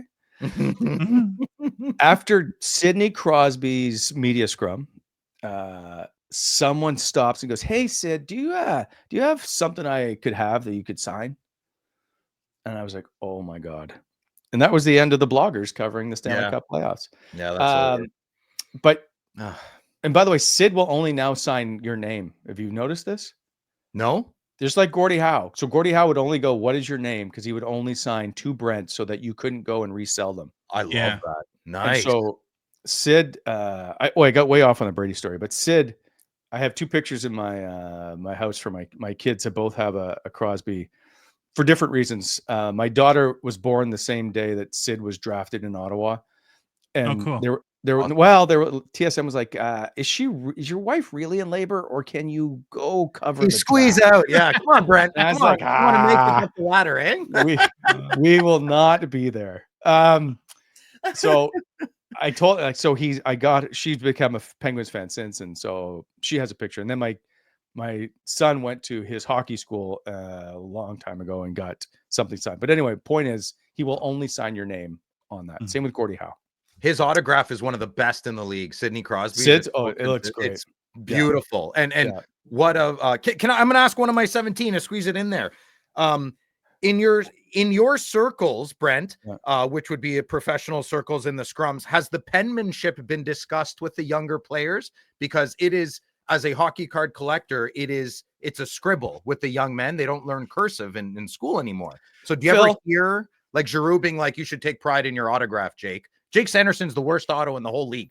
Him, Spencer Knight, they're terrible. Well, even Stützle went to TS. Yeah. TS, so, like, it's bad. Phil, how much do you think hockey cards and autographs are discussed in a locker room? Yeah, so that's my question, I think, number 13. Well, in our mind, every minute of every day. No. So I will tell you, I have heard absolutely zero discussions.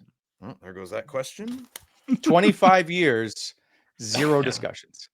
Yeah, so because we're like, let's be honest, it's dorky, it's nerdy, we're buying sweaty men on cardboard. I'm aware of what we're doing. I understand. So I don't want to meet Brady Tkachuk. Everyone's like, oh, wouldn't you love to meet Brady? I don't want to meet him.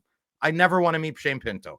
I never want to meet Brady Tkachuk. I don't want to meet my heroes, because I know they look at me as what I'm doing is silly and goofy. I get it, and I like being silly and goofy. So that's how I treat it. I was just curious if like, one player out of the league or two that you've heard of to help the guy, like Giroux to help out the guys with their penmanship, but I guess not. I think that's changing though, Phil. And I want to get your opinion on this, Brent, too. We cover hockey. I mean, that's our passion, but the sports collectibles world as a whole, and Fanatics has had a major impact on somehow Michael Rubin snaps his finger and Tom Brady ends up at a card shop. Or, and they've done deals with Major League Baseball, especially where now they're putting patches on the very first game of a rookie that ends up in a card, and you have the Paul Skeens going for $1.2 million. And so yeah, it's dorky, sure, but a lot of hobbies are dorky. But these cards go for huge money. And I think that actually what leagues are starting to come around to is that it's a great way to promote the game. It's a great way to build investment into the game by the fans. It's very similar to fantasy or gambling, right? It kind of hooks you into the game. And so I would hope the NHL, usually they're the last to come I don't around think on they're stuff like like that this, though, Josh. but Yeah, they're would not. start to think like that. I don't know. What do you think of that? So I will say, like, this year was the first I can remember in a long time where they had like an upper deck signing event Okay. for the Sens, where I don't know how many guys were there, but I believe it may have been all of them at Mhm. different tables. And I don't know if it was for season tickets or how you got invited, but I do know they had an upper deck event. So the only thing I used to be a major card collector when I was a kid, and then it became, there was 9,000 different companies suddenly, Yeah. Yeah. and they just they flooded the market. So it just obliterated it, and the market was a mess. And so for a long time, it went away, for at least for casual fans. I can see it coming back, but I don't know. Like, I don't hear anymore about cards, especially for NHL players. Like, I've heard of these Pokemon cards that are, I don't know, is it $5 million or some craziness? They're in our way. Like, I'm at a loss of spending that kind of money, but whatever, spend whatever money you want on whatever it is you want to spend it on. I just don't see the NHL ever trying to make an impact, or upper deck, I should say, appealing hockey card wise to people. And maybe I'm too old to understand it now, but it just seems to be a not dead, but a very quiet market. We're a small community, but we're very small and mighty. And I think that, and money talks, right? And that's what, when Josh mentioned Fanatics, they're throwing around that money. But Upper Deck is much more secretive than Fanatics, I would say. And we don't really understand their relationship with the NHLPA. We'll give you an example. Yeah. Upper Deck got Ovechkin's carpet. Like, well, that's not a big deal to me. I'd rather like Ovechkin's jersey or something. Obviously that would be much harder, and that's going to be in a museum, but the carpet isn't doing it for me, where I think Fanatics would have wedged their way in there. So here's a dumb question for you guys who are immersed in this. I don't get the whole, this is a piece of the jersey, piece of the netting, piece of whatever.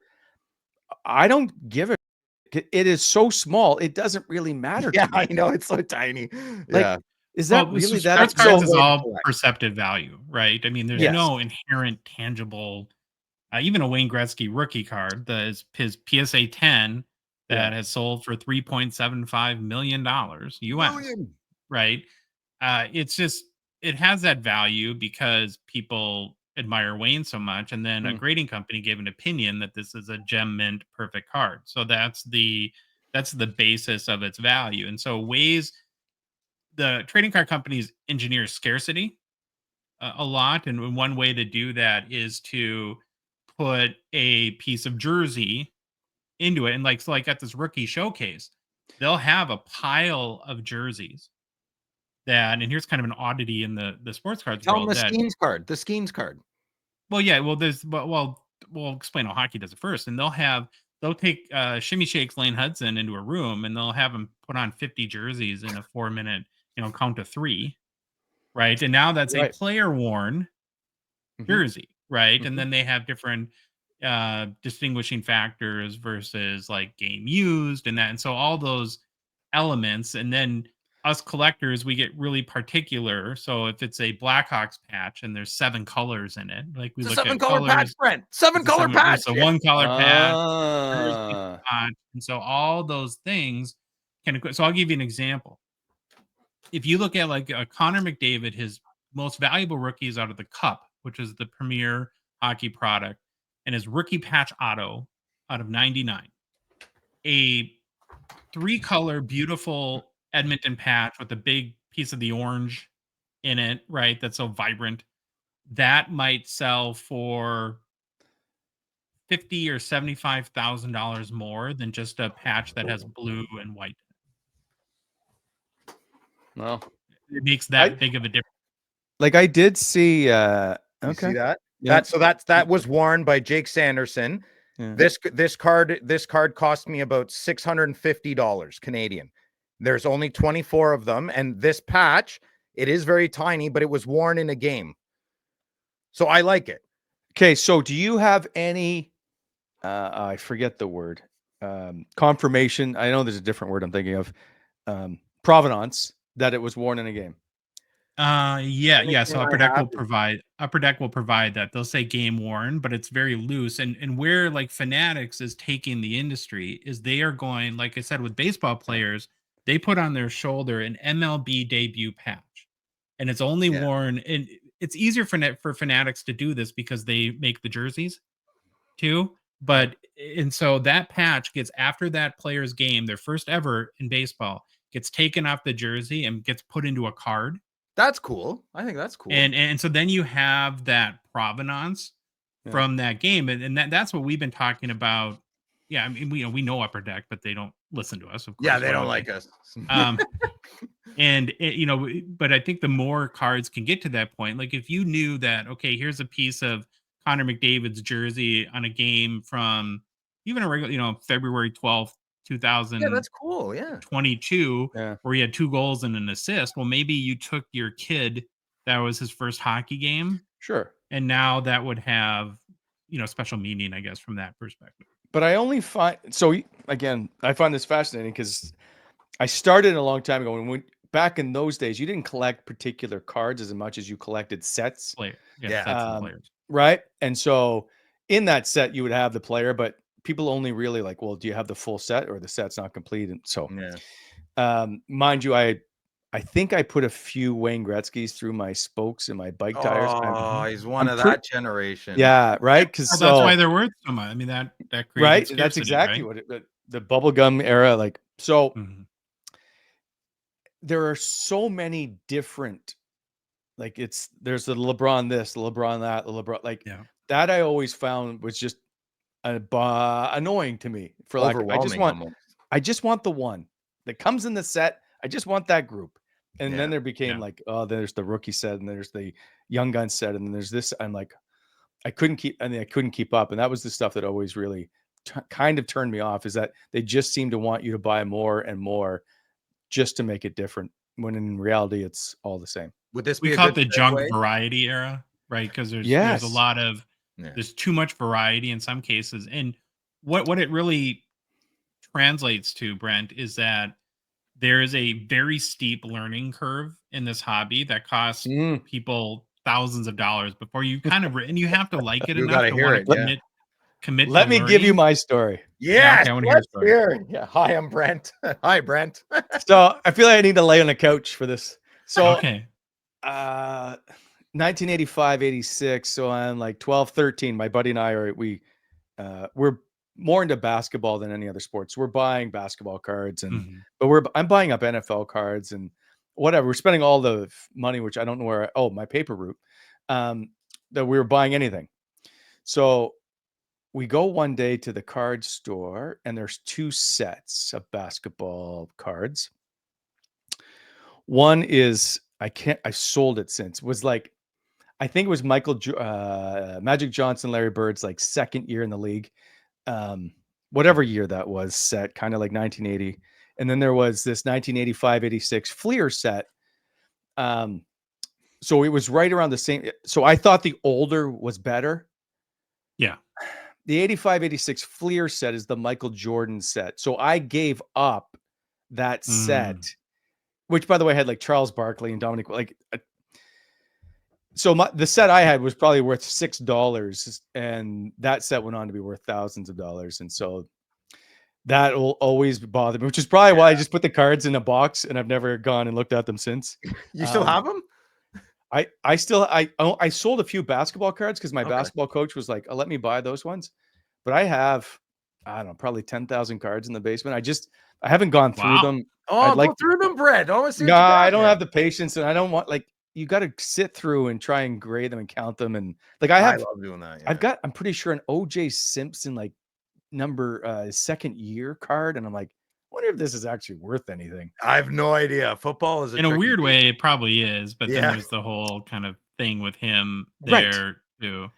So well, the funny thing about 85, 86 Fleer is that in basketball, and I'm a hockey guy, but it was junk all through Yeah. even the early 90s. Like you could yes, go to stores and they would have box after box yes, for $20 that you could buy, and then a box of that in 2020, 21 during the kind of the pandemic boom was hundreds of thousands of dollars if yes. it was sealed. So I was like, such an idiot, like I feel absolute that, yeah. idiot. But then that's when the market got flooded with like I don't know how many different kinds there were, but it felt like there was like 40 different manufacturers of It cards. takes it's overwhelming, and it Yeah. you just gotta go slow, take your patience. When's the last time you bought cards? Way back then. So Really? Eh? Wow, that's crazy. yeah, like, and I do know I have an unopened box of baseball cards. I don't know. I'd be curious to see the year of that. Yeah, like it's wrapped in cellophane. Like I don't know Interesting. if it's Donruss. yeah, can't It it's relate. hit might or be miss, right? It Topps. could be worth 15 Yeah, bucks or right. 15,000. You So never know.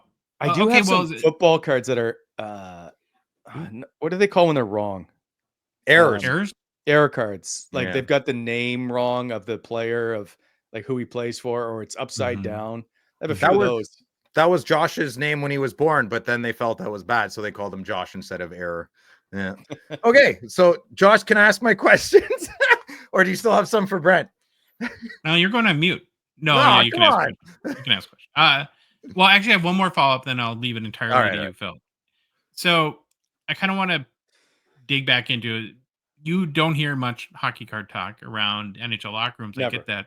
How cognizant are they of memorabilia and like keeping items from significant moments, or do like in the NBA, all the players do jersey swaps after games where does that happen in the NHL at all or anything Ew, like that? gross. No. So the jerseys are controlled because they have sensors in them. They are a much more monitored thing where you can't just give them away as you used to be able to. So sticks are a big thing. So there's a lot of stick collectors Mhm. now. We saw it with even when Ovechkin scored his 895. Mhm. The goalie, it's not Ilya Sorokin. Sorokin, yeah. Yeah. Yeah. He gave him His stick. they switched sticks, and then all of a sudden Sorokin's like, I got these pucks that guys want me to get signed from you. He pulled like 4 of them out of his pocket. That's awesome. So like Craig Anderson gave up 4 goals to Austin Matthews in his first NHL game. We won that game. We won that hockey He game. did come back to win it, and Anderson asked for an autographed Austin Matthews stick. So the stick thing is a big thing, but outside of that, I don't know if too many what guys else are collecting. Like goalies collect shutout pucks, Mhm. but there's not a lot. I wish I would have done more of it when I was younger. There was only one time I was trying to collect a beer mug from every NHL city. Oh, that's cool. Ooh. I think I was like too short. I think it was How did you before. live 20 years with TSN and you're too short? How's that possible? So we didn't travel out west in Canada because we have a Ah, reporter in every city. So I've only been to Calgary like once and Edmonton twice or something. Oh, no So kidding. Yeah. and then we didn't do the western trips as much because it was more expensive, and if it was late at night, nobody cared. So mostly through the playoffs was when I traveled mostly. Okay. Anyway, so yeah, I'm short a couple of those, but collecting wise, yeah, like I don't think guys have too much that they collect. I've never heard of a player exchanging another card with another player. Like, hey, I'll trade you my Jake for your Claude Giroux. Interesting. So I know they sign a few here and there for people, but it's not very often. Well, they sign 1,000. Like, are a lot of our packs. A lot of our hockey card boxes have numbered cards. So Future Watch Auto is a very popular card, and there's 999 of them. So the players have to sit there and sign 1,000 cards. Yeah, but That's they're paid for that. Yeah, I know, but that's why Worst of any professional sport. It's Is like hockey? a lower level hockey player, I don't think makes a ton from doing that. It's a volume game. But that's why I Yes. think they might think our hobby is a little silly, because they'd be like, oh, I got to do this for all these guys that worship us hockey players, which we do, and we don't, right? No, They just see it as, do I cash the check tomorrow? Good. I'll take it. That makes me feel a lot better. Good. Like Yeah. Okay. the only time they get really upset is just when there's a guy standing at the hotel for 8 hours. Yeah, with I would too. 17 things to sign. Who's obviously going to resell them and is Right. not a fan. So that's the only thing or- that, like, yeah. you're just going to Okay. resell these. And so that's the only time I've ever known anybody to be upset with it. Okay. So like I've asked, so meant to bring this up earlier and got completely sidetracked is the way I usually run my life. Brady Tkachuk came out. I was like, Brady, it was a few days before Christmas. And so it's crazy busy for everybody. They're traveling. Plus they got to try and do Christmas shopping, all that stuff. Anyway, it was, I had a Tkachuk jersey for my son and I wanted to give him, when the guy comes down the chimney. So, it was December 23rd and it's at the end of the game and I still haven't gotten this signed. And I said, Brady, if you have time, 2 days. you, You're such I'm a like, dad. and this is it. Cause this is but I had it for like a week, but he didn't sign it. And I'm like, this is the last, cause after today they're gone. I won't see them again. And I'm like, Yeah. and so I'm waiting after the game to where like players have all walked by me and they're like, hey, Merry Christmas, good night. And I'm like, Pretending to tie your shoe for an hour. Brady back there. Like, yeah, I think he's still here. And then suddenly just pops his eating it. Like, I think he's eating pizza. He just I'm so sorry. I forgot about you. I apologize. And came and signed it. And I was like, Awesome. but like, those are the only times I would like to have an autograph is when it means something. I don't ever go, I need you just to sign this so I can give it away. Sorry, I do that for my show now, but I don't like, unless it's a personal item, I don't usually try and get too many people. Dominic Hasek, I remember he used to be an Ottawa Senator and Phil was probably mad at him, but I really like Dominic Hasek. I'm not mad at him. He was always very good to me. And I knew he was a Hall of Fame goaltender. He had won 2 MVPs before he even came to Ottawa. And I'm like, Dom, do you think I could have a stick before you go? Because we had gotten along pretty well. And he's like, sure. But he had come back he was a member of Detroit. And all of a sudden I'm standing in the hallway between the 2 locker rooms and he's now like, but you don't ever want to advertise that you've asked for autographs. Yeah. He's waving to me like, yoo-hoo, Brent, I got your stick. Brent Wallace, come. It's like, Dom. Anyway, so I like, can you just put it in the, anyway. I'm not mad at Hasek. I'm mad at the Olympics. I'm what Phil's mad at, Brent, is now, do you understand or don't understand? Phil has a very heated and irrational hatred for he does. We're going to disagree. For Heater. Yeah. Phil doesn't like him. He thinks that he was done wrong, done dirty, as the Senators fan. I know what Brent's Phil, I'm a say. journalist who, like Brent, I have to ask the tough question. Quiet you. Brent's going to say, I'm gonna put words in your mouth, Brent, so you can correct them. You're gonna say no. You just tell me what you feel, and I will just answer how I feel. Okay, I'm very emotionally hurt. He was my favorite player when he came because Marian Hossa was my favorite player. So when they traded him, I said, listen, I will pivot accordingly. Change is good and it's healthy. So I will see how Danny plays. He played amazing for 3 years. And then that 4th year, all attention was on him. He ruined everything after the big contract. And I have more to say, but I Josh doesn't let me swear on the show, so I won't. So there's more to that. And Greg Carville was a good friend of mine.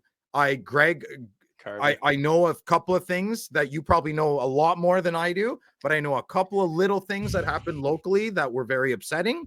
And that I've never repeated. It's not my place to repeat them because hearsay is hearsay, but it's pretty accurate. And I just don't think he's a good.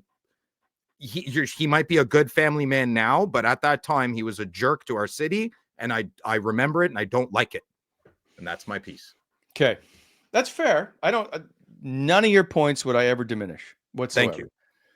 So let me be the devil's advocate because I don't know that I'm that far off from what you think, but I think fans sometimes can't separate the on ice guy. You know when you say like don't meet your heroes? Yeah, I don't want to. Yeah, that's right. A good point is if you didn't know anything about Danny Heatley off the ice, would you still like? No, I wouldn't. I'd be fine. 2-time 50 goal scorer, right? Like, no, I'd love him. I'd have players. Yeah, right. No, you're not wrong. So the issue is, are you allowed to separate the two, I guess, and figure out from there how to draw your decisions? Because like people, for the most part, and I I understand about your knowing some stuff off ice, but for the most part, people are just mad he asked for a trade. Yeah. And I'm like, well, Jason Spezza asked for a trade. Yeah. Yashin. 2 years he played for us almost, or a year for sure. Yes. Yeah. So people forget, like, other players have asked for trades, and a lot of times you have no idea that they have asked Really for though? trades. That happens, Brent? Yeah. Oh my God, does it happen?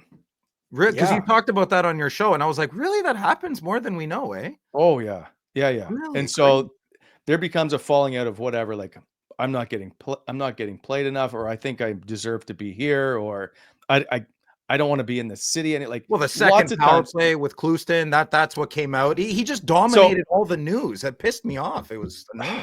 Well, okay. So how many good things have you heard about Corey Clouston? Not many. He's So an the angry issue- elf, the original. Right. So the issue I have with that one is that he may have had more of a negative impact than anybody Yeah. wants to admit. And I don't think he should have been anywhere near an NHL team. Really, eh? Oh, Greg. Well, I don't want to say, but yeah, I would agree with you. If I He was supposed to just have been a fill gap. Is that the one I'm looking for? it works. Yeah. At the end of the season until they got a new coach. And then they went on a run. And that saved his job and gave him a contract. No one inside that organization, the players really had nothing to say about Corey Clouston. No, Carlson won that. That wasn't Clouston. That was all Carlson. They're flying in on his own and everything, you know.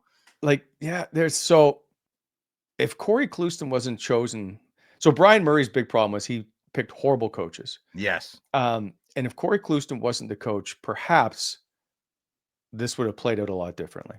There's a lot of other players who did not like him, who will not speak of him. Really, eh? Oh man. So, I mean, he would have put Paddock, Hartsburg. That's all he had to pass, right? And then after so John Paddock coached the team to the best start in NHL history until like the Winnipeg Jets just this year. They were 15-0-2. They were rolling. They went to coach. He coached the All-Star game and was fired before they got to the end of the season. Why did Brian fire him? Because his practices were horrible. Nobody was Really, listening eh? to him. He lost the room. I really like McLean too, but like that, he lost the room too, right? Like, oh, So Doug man. McLean changed. I said this to him, and I've always tried to get him back on the show. He doesn't want to come on. Is like, what happened? You win the Jack Adams your first year. He goes, Yeah. I thought I needed to change. He shouldn't have. Well, yeah, hindsight's 2020. I But yeah, loved him. I other than Brian Murray, I loved him. I miss Murray. And okay, so that one of my questions is, does it bother you? I remember it. Does it bother you? I feel like there's two factions on Sens Twitter, so I stay out of all that crap. Because there's like a professional side and then there's a hack side, which is more fun maybe for some people. Poor Josh, you have to listen to me all the time. I can't stand Sens Twitter, so I stay out of it.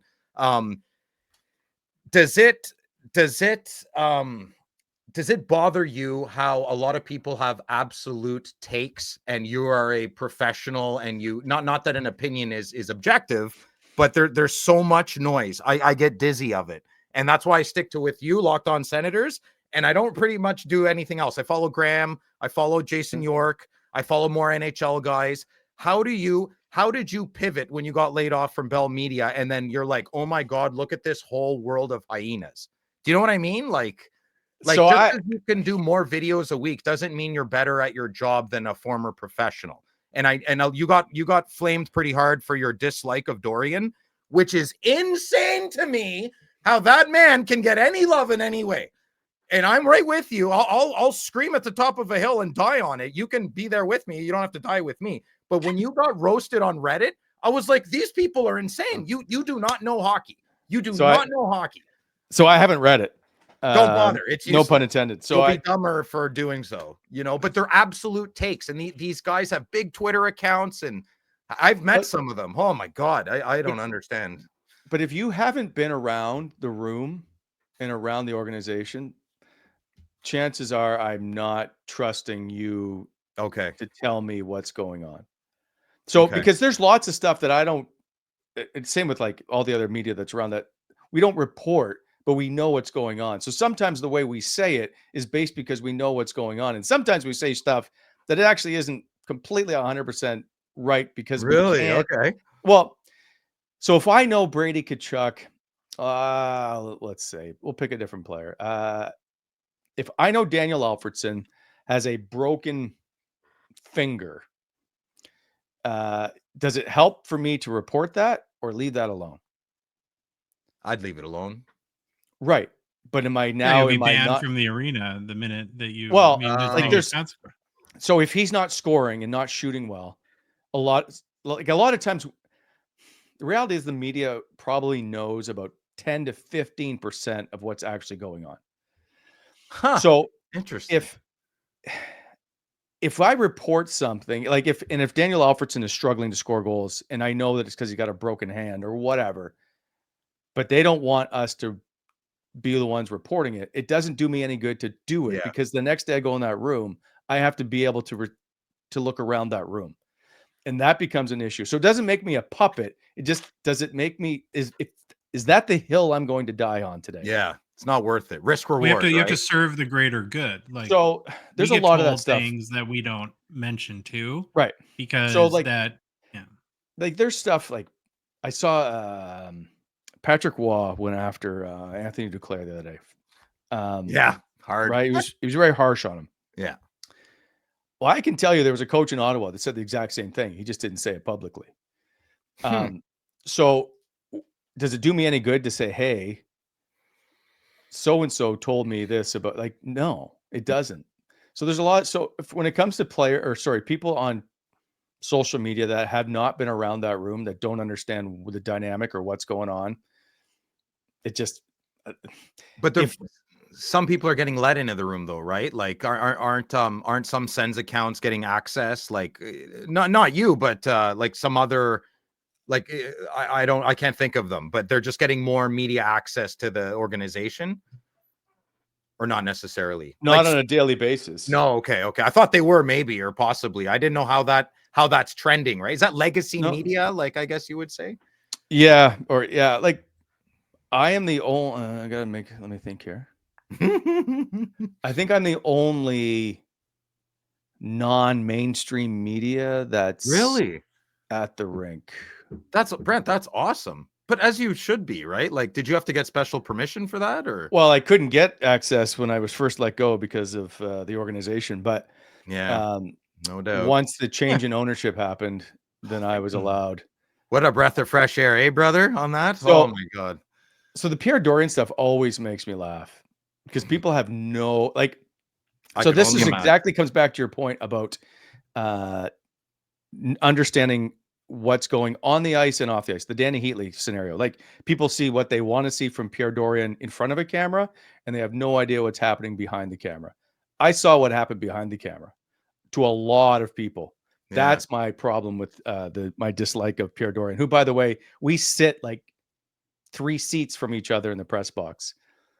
Yeah, but isn't Don't it say a obvious? word. Isn't it obvious what was going on? Small management, so you can control it and not get exposed. I don't find that difficult to notice. I mean, we can all read the tea leaves on that, or between the lines, or anyways, that's my take on that. There was just a lot of nonsense. There was a lot of threatening of people and their jobs, and Yeah, no professionalism, none. We lost all professionalism, right? So and this whole Vegas first round pick thing is an absolute joke of what happened. And the fact that Ottawa lost a first round pick, I have no issue with whatsoever, because now you're affecting the entire sanctity of the game and the rules that are in place. What happened? sucked. Not We familiar. lost our first pick. So Ottawa went to trade Evgeny, is that his name? Dadonov? Dadonov Okay. to Vegas. Vegas asked if he had a no trade clause, and the Ottawa Senators said no. Jesus. Oh, Come to yeah, I find remember out, so Vegas then traded him to San Jose, LA, something. that. Mhm. And it came out And he that, was like, "Hold on, I have no trade." wait 1 second here. Yeah, and it was recorded. Have you seen the recording? It's awkward as hell. It's really awkward. So Vegas was livid, obviously, and then it became a huge investigation. The Ottawa Senators were charged a first round pick. They had to forfeit their first round pick. Mhm. I have spoken to other people outside of this, and the way that they talk about how Pierre Dorian acted, not only through that trade, but through the hearing, that he treated it like it was no big deal, blows everybody's mind. And there's a reason why, as of right now, he has no job in hockey. Yeah. He's by the way, working at a media outlet, BPM Sports in Montreal, basically on the same level that I am at the moment. Yeah. No, he wasn't a serious person, and you could tell. You don't trademark Stone and say it was the best day of your life or your career. I'm sorry. Like you're done. Like there's just a lot of stuff that should never have taken place. And it was allowed to happen and happened too frequently. Well, onwards and upwards. Look at our team now, right? Golden child of the East. I love it. Well, Montreal. Do you like where media is at now? Do you like? I mean, obviously, it's a little bit of the Wild West. We've gone from, is this where we start drinking during the show? Yeah, cable boxes to, it is. It's. There's. I'm just curious because on one hand, there's probably a lot of freedom. On the other hand, you're the right guy to ask. A lot of uncertainty. You're the right guy to ask. So. Good question. The problem I have with and it's taken me a while. This is 4th year of the podcast, is to try and figure out what it is I am. So most podcasts are a fan-based podcast for a lot of it. When it comes to sports teams, I didn't know how to do that. I only knew how to be, Yorkie and I called it fair and factual. I only know how to report basically the facts, the news, with a little bit now more leeway to say things that I know to be true, but I could never say on TSN. So like, it gives me a bigger laneway and more freedom. I sometimes still don't know where that line is. And for me, I still feel, although I don't wear a suit and I don't stand in front of a TV camera, I still feel kind of the same guy. So I like to report the facts, be honest, be upfront. I don't want to ever just guess or make stuff up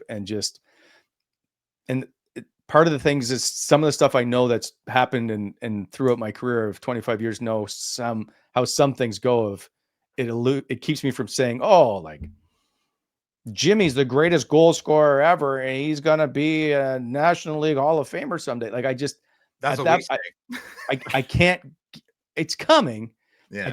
It's taken me a while to get there. You can't. You think it. You just can't say the words yet, right? We just want to be like almost like a broadcast of a Sens show. Not everybody likes it that way.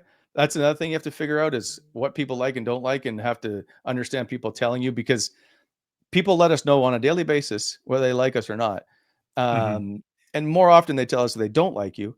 Yeah. So you have to try and figure out like, okay, well, maybe I can't do that, or maybe I can do this. But our show allows them to contact us directly as opposed to just working at TSM. And so you leave the door wide open too for communication and your contest emailing you directly. Like you're very involved, Brent. I get that vibe big time. So I love dealing with the people, but sometimes you get stuff like threatening emails and all, like you get the gambit of everybody, and you just got to figure out what it is. Yeah, that's part of it. You had a death threat yet? I've had one. That's fine. No, I've had only one. No, I've had but just people just feel like I want to know what they're thinking. And sometimes I don't. It's don't you find a lot of recent Sens fans are recent Sens fans? I feel like I'm very alone with my 30 years here. I'm not trying to brag or be an elitist. I just the amount of people that don't know the year Erik Karlsson was drafted, or just they're not invested in the history. I'm a former Habs fan, from a little kid. So I still follow the team. I know the history. It's very important to me. I don't feel other people are like that. The most popular Twitter accounts are not about the Sens. They're about their Twitter accounts. And that annoys me. That's why I like coming in hot, because you're about the team. You're not about Brent and York and Graham. Right. Right. Excuse me. We do try to make it entertaining. And so, which was hard for me at the beginning to figure out of how much do we switch from just being fair and factual and showing the skate to making fun of ourselves. So that was, it's funny you say that, because it's always been something I've never been sure of exactly what to do. Okay. I'm trying harder. Not that I'm in any position to give you advice. You should probably be giving me advice, but I do. And I've said this before, the best advice I ever heard about podcasting was that a show comes down to does somebody want to spend an hour with you? Correct. I want to That's spend an really hour what with you guys. your content aside, whatever happened in last night's game, whatever rookie prospect you might draft, do they want to spend an hour of their day with you? Right. And do they believe you? Mm-hmm. So we always feel like we have a bit of a, think of the word, of trying to make sure that we are honest and fair and tell you what we know to be true.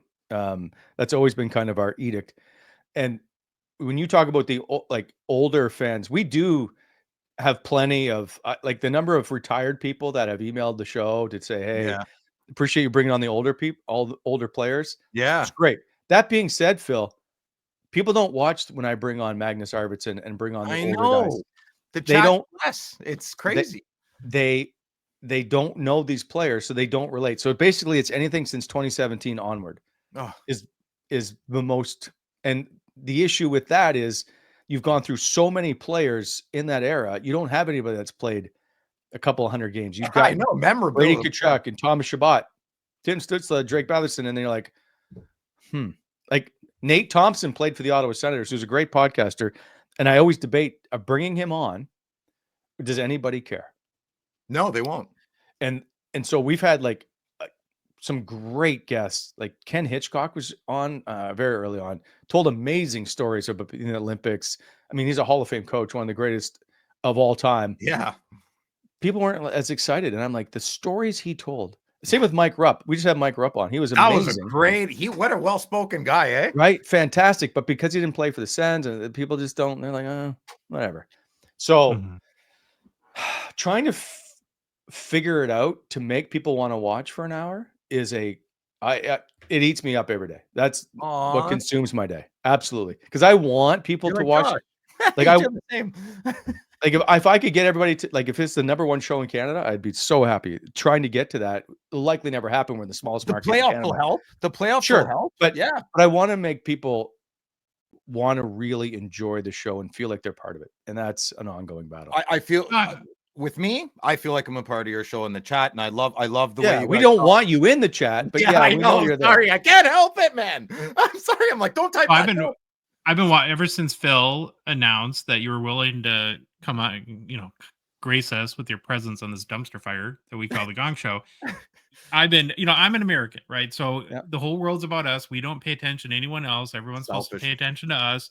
I didn't even know what TSN was 2 years ago. And so I'm catching up, right? And I'm learning that there is actually a world outside of America.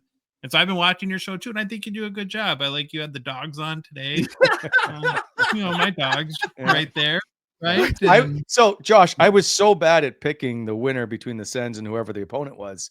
And Yorkie had already started with Charlie. I just skipped and went right to bringing on Gertie, my dog. So she now picks for me. Yeah, I love it. We had Josh called me once and he's like, Phil, do you know who Ken Reed is? I'm like, yeah. Why are you asking? He's like, would it be like kind of good if we got him for a show? I'm like, yes, that would be really good if you got him on there. They didn't even know, like, Sportsnet, TSN, they're clueless. So Ken Reed and I hosted Sports Center together a long time ago. We're both Maritimers. He used to work in Ottawa here. You're Fredericton, eh? Yeah. And he's big into hockey cards. Like, he's huge into it. And big hockey card guy. Yeah. And so I know Ken really well, and always got along, man. We interviewed him a couple times, and I messaged him. He's been on the show like 3 or 4 times, and the thing that like blows my mind about him, he's like some sort of like savant in that he's like Rain Man.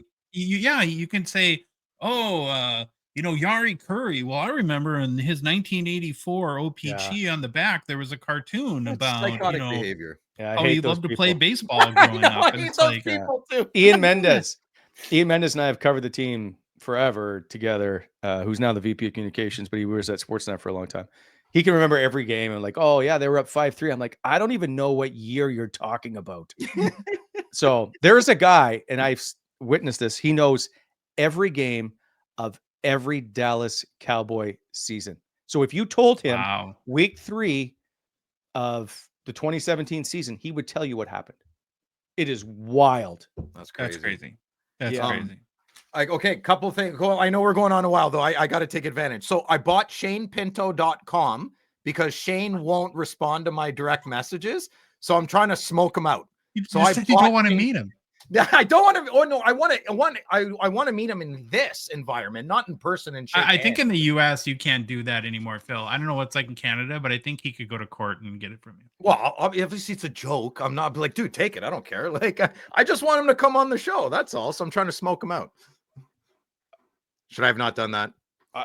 So how is this going to smoke him out?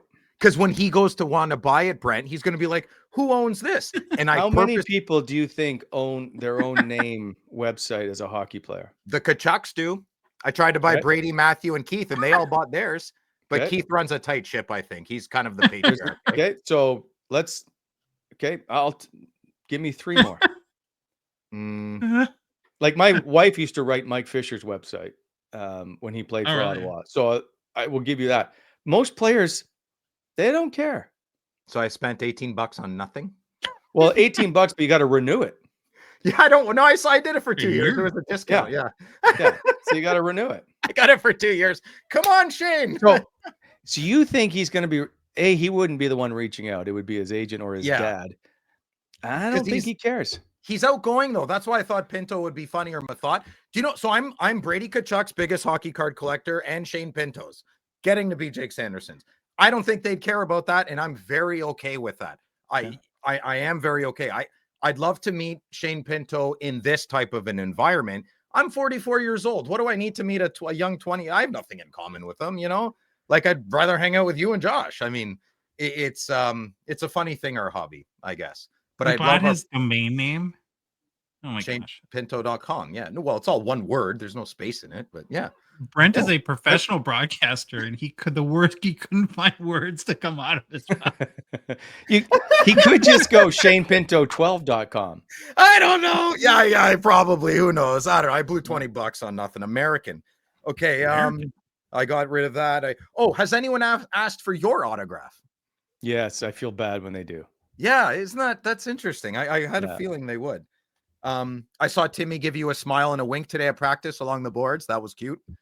Can I ask me a question? Because we've kind of call him, this is bad, I'll admit it. It's not bad. It's fun. Tantrums a little bit on our show. And now Phil contends that he's past that. Like he's rounded the corner and he's in a good for diving. spot. Oh, yeah. Yeah, he's rounded. So the problem with Tim Stützle is he plays on the tips of his skates. Yeah. His edge work is amazing, which allows him to, like, I've said this for 2 years.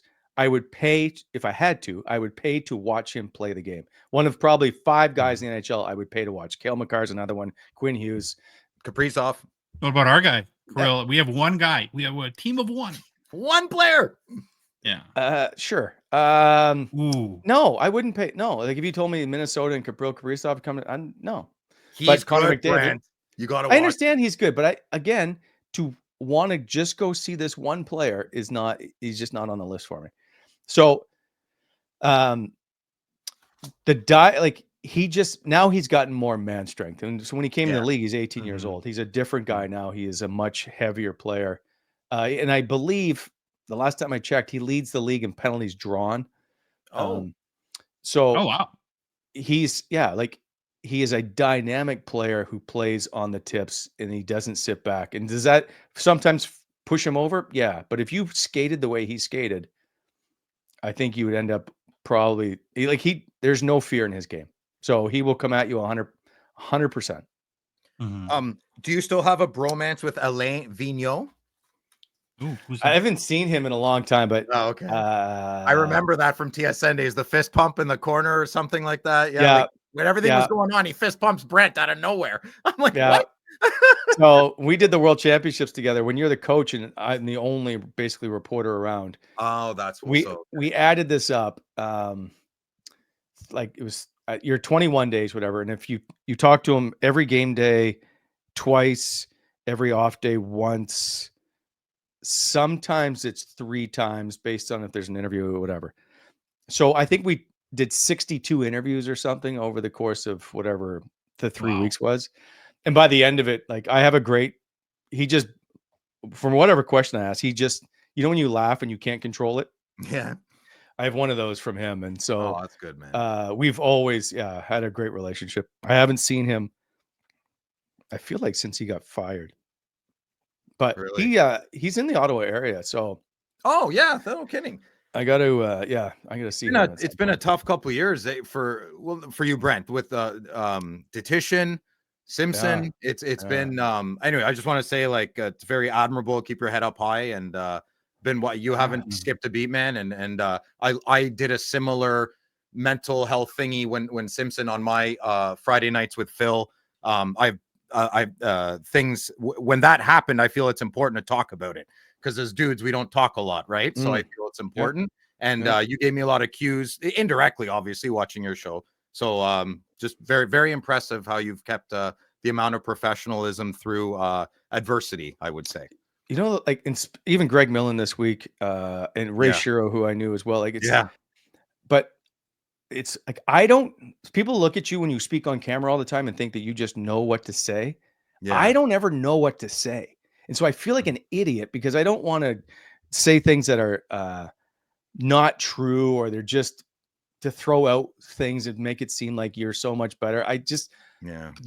So when I don't say anything, it's because it means a whole lot more. Like, you just don't know what to say. And when the morning after Simmer's passing, I didn't know what to say. I had nothing written down. And so you just say what you feel at the time, and you hope it's enough.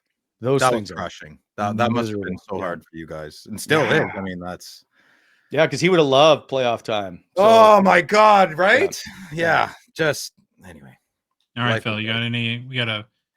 No, I'm good. I'm good. Well, wait, we'll ask him the next time Brent comes on. Very presumptive. You have classed up the joint here, Brent, and so we're very grateful for that. If you bring Ken Reed on, I'll come on. Oh, well, he won't respond to me. He likes Josh. I don't know. We had bad mics when we interviewed him. I feel embarrassed. We didn't do a good job. You tell Wally we'll do the show with him. Okay, good. We have leverage now. Okay. Good. Okay. Right. Again, make sure that for NHL and obviously Senators coverage, that you tune in to Coming in Hot with Wallace and York. I've seen you on YouTube. I think you're on the podcast apps as well. We're everywhere you have a podcast, but we prefer the YouTube side. A, because I'm a TV guy, and B, we just make fancy graphics occasionally for you to look at. Best. They use StreamYard. I thought Brent used OBS, but they use StreamYard. I don't know. Fantastic job, man. Yes, thank you. I appreciate it. Thanks, guys. Thank you so much, Brent. We appreciate you, and have fun covering the playoffs. I appreciate it. Take care. Bill, you're a beauty. I can't believe you bought ShanePinto.com. Yeah. I think a top 5 favorite moment on on the show is his face when you told him that. He was so locked up. He didn't even know what he could. I was scared. I was like, I think he's just gonna X out of this and pretend he never met us. And like, no, Brent's the man. He is very admirable, and I try to learn from him on his Locked On Senators. I loved him. He had such fresh takes when he worked for TSN, and I disagreed with them a lot and very staunchly. And he's such a professional. It doesn't matter. We just keep moving on. Right. So I've even made comments in his on his YouTube show, coming in hot. Coming in hot. I get that. I know there's 3 words for both. Coming in hot. I've left some comments that he hasn't liked, but it's always been professional, and I never not feel invited back. So I try to it's okay to disagree with people, and he's just such a pro, man, and he's part of my childhood growing up watching the Sens, and I was beyond flattered that he agreed to come on the show, and he's a very big deal to me, and I'm very happy that went well and fun. And he said he'd be back if we got Ken Reed back. Yeah. So if we get back, we're slowly building up some pedigree. You know what I mean? Yeah, we know some people awesome. Now. You guys did a killer job. Brent did a killer job. It's like a breath of fresh air listening to him too, because even Phil, when you put out, what you think, he doesn't. Everybody's got their opinion, and he's totally cool with listening to that.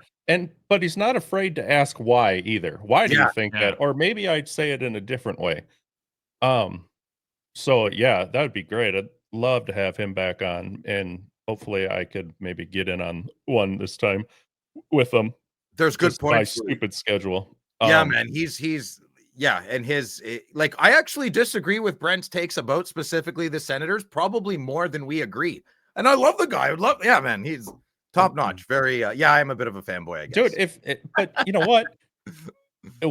If you got, if you agreed on everything with somebody, That's a what nightmare. fun is that? Yeah, it's You know, it's fun to have different opinions on things and how to spell them out. I couldn't help though, make a short little comic strip here of your uh coming out with the Shane Pinto thing. Oh yeah, Oh, I was God. nervous. I was like, yeah. freeze. This Like, what's is going on? this is how it was going in my head. So it started here. I bought Shane Pinto's domain name, shanepinto.com. And this is how I felt Brent was thinking in his head. You did what? This guy is a complete whack job. That's exactly yeah. That's 100%. what was going on in my head. Yeah. That's accurate. Well done. Yep. I feel like that's an old picture of Shane for the record because it's got his old number and he's got a little mustache there. I was trying to find like a facial, like, you know, like what the hell kind of look on his face. So I just grabbed that one. Oh, I was dying when I saw Brent's face. I couldn't hold it in. To go back to what you said, Louis, though, Brent, when I call him a pro and a professional, the way these guys can keep the conversation moving while in disagreement, that's the professional and respectful way. Like, who cares if you're recording? I just want to communicate like that in public, right? Like, oh, I understand why you feel like that. Tell me more. You know, I don't know. Like, whether I agree, whether I think you're out to lunch or whatever. Okay, I see. But why do you feel that way? Not, oh my God, you're such an idiot. You know, he was spot on. It was good. Friends, though. That one's ribbing is good with buddies and stuff. Like, you're an idiot. Well, yeah, but yeah, that was Thank awesome. you, Brent. Thank you, Brent. Yeah, coming on the show. We are continuing Hobby Mall Rushmore with the defunct NHL teams as we run through this, or we run this bit into the ground. I guess. Finally, I don't know if there's any left after this. So I mean, are we done? Yeah, I can't think of anyone else to do it. So we need a thing. Yeah, we need a. There's always things. Don't worry. We got things. We got things. We got to. Well, today's team, I guess the last one, the Atlanta Thrashers. So then I guess that we'll go with the bang. In Hobby Deep Dive, we nominate the 4 most deserving players based on their stats, achievements, awards, accomplishments with that team. And then we also factor meaning to the community and franchise. And finally, most importantly, hobby markets. So we're going to dive right now into the Atlanta Thrashers. And the first player selected. Want to take a guess, Phil? No, I don't want to guess. Okay. Oh. Ilya Kovalchuk played 594 games with the Thrashers, most in franchise history, had the most goals, assists, and points for Atlanta. 328 goals, 287 assists, and 615 points. He was a 2-time 50 goal scorer with the Thrashers in 05-06 and 07-08. His 1.15 points per game is a franchise record as well. He tied Jerome McGinley and Rick Nash for the Rocket Richard in 2003-04. Was the first overall selection in the 2001 NHL entry draft, becoming Atlanta's first true franchise player. Ilya was an all NHL rookie team selection in 2001-02, second team all-star selection in 03-04, played in 3 all-star games with the Thrashers, and led the team to their first and only playoff appearance as a franchise in 2007. Known for electrifying goal-scoring ability, charismatic presence, and becoming the face of hockey in Atlanta. Now, Kovalchuk served as the team captain from January of 2009 until traded in February 2010, highlighting his leadership and value to teammates. And I think most would regard Ilya Kovalchuk as the best player in Atlanta history. Maybe not you, Phil, but most. Mm-hmm. Over the past year, per card letter sales history, about 1,900 Ilya Kovalchuk cards have sold in the secondary markets. Of those sales, 7 were for more than $500 US, and the highest selling Kovalchuk card to date is this 2003-04 Upper Deck Premier NHL Auto Shield Auto 101 BGS 8.5 that sold for $1,020 US in 2023. Look at that number. Woo! What? Look at my slide. $1,920. That's not a real number. It's $192,000. Yeah. Yeah. The comma's a little screwy there. Yeah. Yeah. Like pre-ultimate and pre-cup Oh patches. my God. Or shields. I'm sorry. I have to correct that. It's 19,200. I apologize. We're all ridiculous. We're all ridiculous. Yeah, it's 1,900, not 19,200. But all right, oh, we'll move on to Marian Hossa, second player selected to the Thrashers Hobby Mount Rushmore. Only nice. played 222 games with the team, 19th most in franchise history. But despite that, he did score the third most goals, 108, fourth most apples, 140, and third most points, 248. Average an impressive 1.12 points per game with the team. The only Thrashers player to score 100 points in a season. Hossa had 100 exactly. Right on the nuts. 43 goals, 57 assists in 2006-07. He was acquired in a trade for Danny Heatley in 2005. Hossa immediately elevated the Thrashers' offensive, depending on how you look at it, capabilities. His partnership with Kovalchuk formed one of the league's most formidable scoring duos, and his 100-point season in 06-07 was instrumental in leading Atlanta to its first and only playoff appearance. Though his stint with the Thrashers was brief, his impact was profound, setting franchise records and leaving an indelible mark. They must have statues all across the city. They should. Yeah. He's a class act, one of the best players to ever play the game. Yeah. Agreed. In the past year, per card ladder sales history, about 2,100 Hossa cards have sold in the secondary markets. Of those sales, one, I think, was for more than at 500 US. And the highest selling Marian Hossa card to date is this 2013 Panini Prism Gold out of 10. Raw sold for 1,500 US. That's a big number. February 2022. I wish he stuck with like one or two teams and like one of the Canadian. He could have just been so much more revered. I mean, he is. Don't get me wrong. Marian Hossa is extremely revered, but just could have went different, somehow. He's the one that developed the skin issue where he couldn't even have like gloves on, right? Because it's so painful, and that's why he had to retire. Am I remembering that correct? Oh, I didn't know that about him. I believe that's the case. Yeah.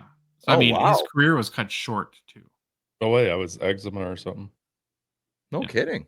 Like very painful. Like his jersey would hurt, and that's terrible. Yeah, I didn't know anything about that. Wow. On to number 3, Phil. You know what's coming? Mark Savard. You need a minute to find your Zen. Oh, you did it. Louis need to give you a hug. No, do it. It is what it is. Third selection of the Atlanta Thrashers Hobby Mount Rushmore is Heater, baby. Okay, well, you don't have to be enthusiastic. You could just present the data. Heatley played just 190 games with the Thrashers, but he's number 1 in the hearts of all the fans. It's hard to argue. He's been playing games with Phil's heart ever since. In those 198 games, though, he scored 80 goals, 4th and most in franchise history, added 101 assists, 7th most, and 181 points, 5th most in Atlanta history. Almost a point per game with the team at 0.95. He won the Calder. Now, we know Cole Sillinger didn't, but Heater won the Calder in 2002. You better believe it is. He was the All-Star Game MVP in 2003. I mean, huge honor. Put that right up there with Rocket Richard and Hart trophies. He's drafted 2nd overall by the Thrashers in the 2000 NHL entry draft. He quickly became a cornerstone of the team's offense. His dynamic play and scoring ability brought excitement to the franchise and helped elevate his profile in the NFL. However, we have to mention that his time with Atlanta was marred, of course, by the tragic car accident in September 2003, which resulted in the death of teammate Dan Snyder. He at least suffered injuries and faced legal consequences, leading to a reduced number of games the following season. This incident had a profound impact on hopefully both Heatley and for sure the franchise, the Thrashers franchise. Very sad circumstance there. Despite the challenges, Heatley's contributions during his tenure with the Thrashers remain significant. He's remembered as one of the franchise's most talented players, and I don't think you'd ever question his talent. Not questioning his talent whatsoever. That's for sure. In the past 12 months, about 1,400 heater cards have sold on the secondary markets per card letter sales history. Of those sales, one again was for more than 500 US. To date, the highest selling Danny Heatley card is a 2001-02 Black Diamond rookie BGS 9.5 that sold for 785 US in February 2006. There's no pictures, so we had to show a picture of Phil instead. Ah, okay. Well, that's fair. Okay, so now we're on to number 4. And This one's a banger. You know who bought all those Heatley cards? Everyone from Ottawa, age 28 and less. Danny Heatley's one of the hottest players in Ottawa right now to buy. Really? Oh my God. It's just because they look at the stats. That's all they think he's like the best. You know what I mean? Anyway, let them. I mean, whatever. I'm getting used to it slowly. So we have a first, and it's maybe fitting that it's our last Hobby Mount Rushmore. Remember, this is Hobby Mount Rushmore. I tried. I couldn't find a fourth. That had what? You're not putting what's his Vysexklav Kozlov or Slava Kozlov? No, he has like 200 sales in the past year. I mean, but we had to do something. It is about Rushmore. So to honor our great friend and podcast partner Phil, we decided for spot number 4 to do bonus heater coverage. That's so silly. And give some Danny Heatley fun facts for the last spot in the Thrashers Hobby Mount Rushmore. You're welcome, Phil. Yeah, I bet you I have better facts than you do, but we'll present yours. Yeah, we can't speak out of turn there. So here's some additional Heatley fun facts. His 67 points in his debut season remain the highest by a rookie in franchise history. Wow, that's pretty good. Heatley formed a potent offensive partnership with fellow young star Ilya Kovalchuk, making them one of the most exciting duos in the league during their time together in Atlanta. While with the Thrashers, Heatley represented Canada in the 2003 and 2004 World Championships, winning gold medals both years and being named tournament MVP in 2004. Do you remember that? Sure do. Okay. Heatley scored the first. This is a cool stat. I mean, Heatley aside, Danny Heatley scored the first game-winning shootout goal in NHL history. That's pretty cool. During the inaugural season of the shootout format in 2005-06. Nice. Good for him.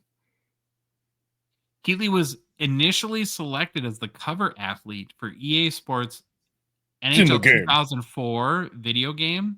Yep. However, following the tragic car accident in 2003, he was replaced by Joe Sakic before the game's release. Better choice. Did you know that? I did not know that. No.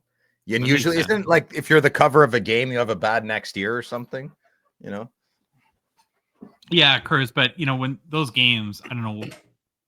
I know what, like the Madden NFL ones were a lot of money, but they spend so many millions of dollars making those games. There's no way they're going to roll the dice after something like that. Yeah.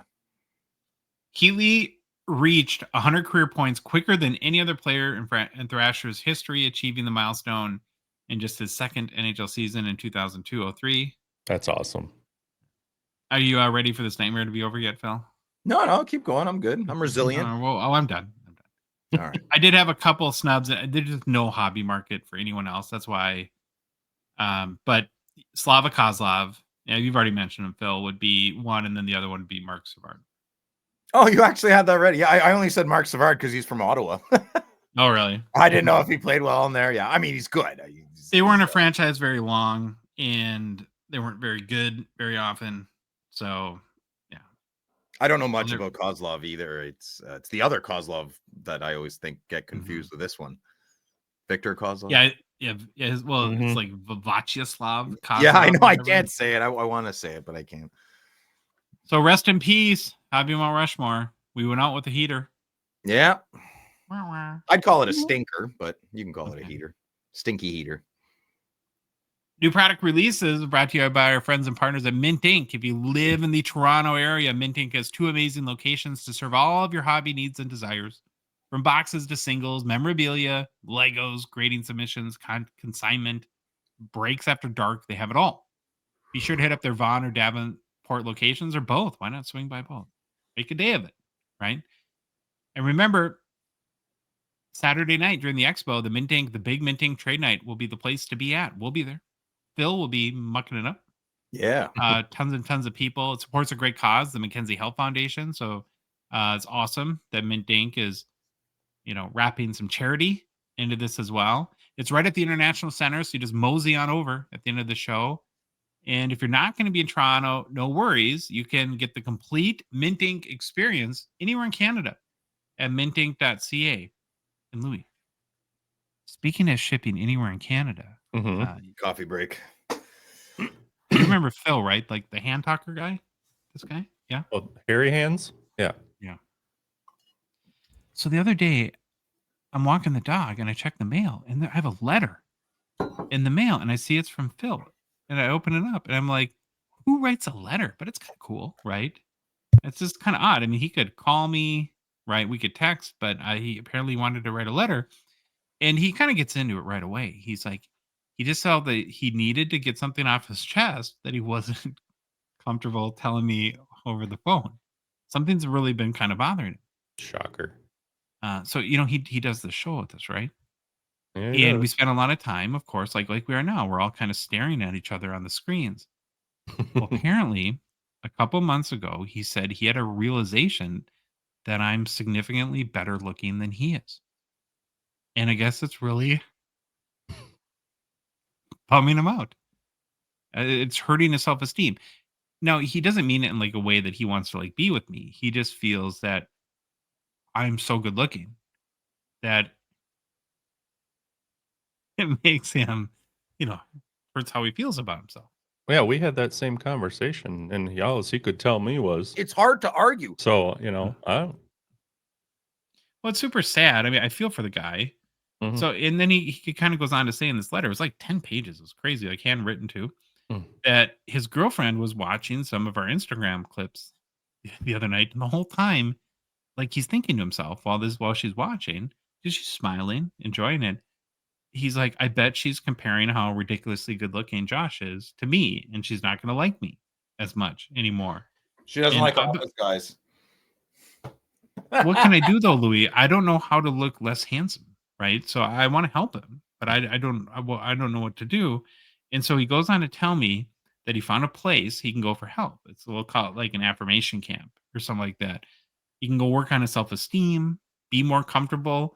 I mean, he's more plain looking, of course, but he needs to own it and, get more comfortable with that. And he wants to do it because he's afraid that it's turning into jealousy and anger. You saw it today. He wants to anger buy Gretzky cards because he can't handle how good looking I am. And, but the problem that he's had is this camp is it's kind of in a remote location in Canada. There's this little area called Tofino in British Columbia. It's known for personal reflection, wellness, and tranquility. And there's a doctor there, Dr. Beckett. Oh, That can really help Phil get past his jealousy and envy issues. After reading the letter, I was concerned it might affect not just the show, but our friendship. And the scariest part, though, Louis, is he almost didn't go. But once I reminded him, Phil, I know there's no local card shop there. I know you're worried that you're not going to get game used when it comes out, and you really want to open every new release. All you got to do is order it on mintink.ca, and they'll ship it right there. And you can get the help you need. You can start to feel better about yourself and still participate in the hobby. I thought it was a beautiful story. And, hopefully he gets the help he needs. And we're praying for Phil. That's all I got to say. Pretty long story. Yeah. Well, why don't write 10-page letters and it won't be all right, fair enough. I'll Reader's Digest. Okay. I gotta go back to Discord now. Okay. Have you seen that there's a whole channel now dedicated to weird places in Canada that that Phil needs to go to? It's a big chunk of land, man. We got a lot of cool places, so I'm sure there's a lot. Well, it's awesome because it saves me a bunch of research and fighting with ChatGPT. Every time I ask ChatGPT to give me like a rinky-dink town in Canada, the first one's always dildo in Newfoundland and Labrador. Well, it's so dildo's hilarious because of what it is, and it's fun to say dildo. Yeah, but it's like, good. I'm like, I get it. I need another option. I can't, use that every time. Is AI now just what everybody uses AI? Like that's just the thing now, right? Like It's instead the of new Google. Yeah. I'll stick to Google a little bit. Well, there's not much going on in new product releases. We're kind of in the pre-expo. Nobody really knows what's happening with international commerce. Lull. So I got to be honest today and say I got nothing. But I did think what would be valuable because SPX just came out. Phil, you opened it up on Friday Nights with Phil. Sure I did. skipped it. I bought a Crosby Grand Finale instead. Really skipped it as well. And so we thought maybe you could do a little review of, product review of what your experience was. And yeah, okay. did it live up to your expectations? Did you like it more, worse? Of the things you liked, didn't like, all that good stuff? To keep it loose and fun, I thought it was a great product. It was $140 in Goose currency. I don't know what's that, $100 in Bald Eagle dollars. Like 110 here. It's a great, and I'm one of SPX's biggest critics. I think it's Mickey Mouse. I think it's silly. There's never been a theme that I've liked. I don't know. It's just a lot tighter this year. It feels like it has a theme and it's quality inserts. I didn't get a sticker auto, thank God. And I'm not changing on that sticker auto thing. It is the worst part of our hobby as a collector. And I'm very glad I didn't get it because I'll take a non-auto any day of the week. That's a nice insert. And I thought they were great. So let's go. The Hollow View cards are crisp. They're clean. They got that PETG tech or acetate. Yeah, you kind of lost your minds. You called it your favorite card ever. Well, when my emotions are that high, don't listen to me. But it's just a beautiful card. So I like the number ones better. I hit a Kaprizov out of $3.99. I have no clue what it's worth, but I got a trader for the expo. The Bound for Glory cards are really something special as well. Like the Hollow View cards, it's really cool. If you put a piece of white paper on, I recommend eggshell white, behind the background of the card, a faint image becomes unfaint and very predominant on the card. Great piece of technology. I don't know how they did that, but that to me shows me Upper Deck is trying new things, and full marks for that, man. Big fan. Big home run with Upper Deck, man. They also have a card called Game Film. I don't think a lot of people like it, but I kind of do because it looks like the negative cards that Upper Deck did for the Disney set from a few years back. And I'm a big Disney guy, so I'm not the biggest admirer of the finite cards. I've never really have been in the previous sets. I just find the chrome height type of chunky thing a bit of an eyesore on the card, whether it's gold or whatever. It's just not for me. Those horizontal ones, I can't get behind them. But there's also an all-time Hollow View card that I hit with Trevor Linden. If you can see here, that's what it looks like. And I love this card. Beautiful card. And big fan of the set overall. I can't wait to go buy another box next week just to have fun ripping it. If you're looking for value in money, I don't think any set is for you. So you let me know what set you get your money back in all the time. But in regards to being a hockey card collector, I think it's a great set, and I think Upper Deck hit a home run. Okay, so you're a Disney guy. If you could take either on a date, Daisy Duck or Minnie Mouse? Minnie Mouse. Minnie. Yeah, Minnie all the way. Yeah, I think Mickey has never really explored Minnie properly. Yeah, I think Minnie has a lot more to offer than Mickey's ever. He's too good. He's your nice guy. Yeah, you know. That was the most dirty, non-dirty thing. Boy. What? I'm a Jessica Rabbit guy, but hey, if you want me to if you're giving me only two options, well, those are the ones I picked. Oh, yeah. That was a good last show. That's so funny. Okay, Phil, you're gonna lead us through mailbag? Oh yeah, you want me to do that again? Oh, you quitting already? Well, I don't know. Is it my thing now? Yes. Okay, cool. Well, I like it. I like doing my thing. Okay. You know me. You get nominated to things and never told. That's how it works. Okay. Well, I have to prepare. 20 dwarves doing handstands on a carpet. Okay, I'm ready. Gongshow Mailbag. First question from Conscious Collector. Should Upper Deck use Mike Myers' jersey from the Elbows Up commercial for a patch card? Josh, you want to go ahead? I thought, okay, so this is, remember, I'm Go ahead. in here. Yeah, thanks for setting me up. Yeah, you got it, buddy. For this one. I actually, you and I are very in step, Phil, where we're purposely not paying attention to anything, more for our own personal mental health reasons, not to be ignorant, but you can't overwhelm yourself with macro issues that you have no ability to change anyways, and just bum yourself out no matter where you fall on the spectrum of beliefs. And so with that perspective, I thought the commercial was kind of funny. Mike Myers is always funny. And I love Mike Myers. Yeah. and I don't, I mean, I wouldn't be, even if I disagreed politically, I wouldn't be offended by that. The message is there will always be a Canada. I don't know how that would be offensive to especially Canadians, right? Or did I just walk off the political hate ledge there? Louis, anything? Meh. All right. So I'm being very, very honest. I have yet to watch the entire commercial in its, bad grammar here, in its entirety. I just kind of mute it. I'm an Mike Myers fanatic. I can recite all the Austin Powers movies, Wayne's World, So I Married an Axe Murder, everything word for word. Saying that, to go what Josh said a couple months ago, I'm very emotional, right? And I have a local business and I need to focus. I'm a single dad. I can't lose my emotions in this stuff. So a very good thing happened to me last week. My son asked me, he reminded me that Monday coming up here is vote day. That's how not in touch right now I am with the political climate.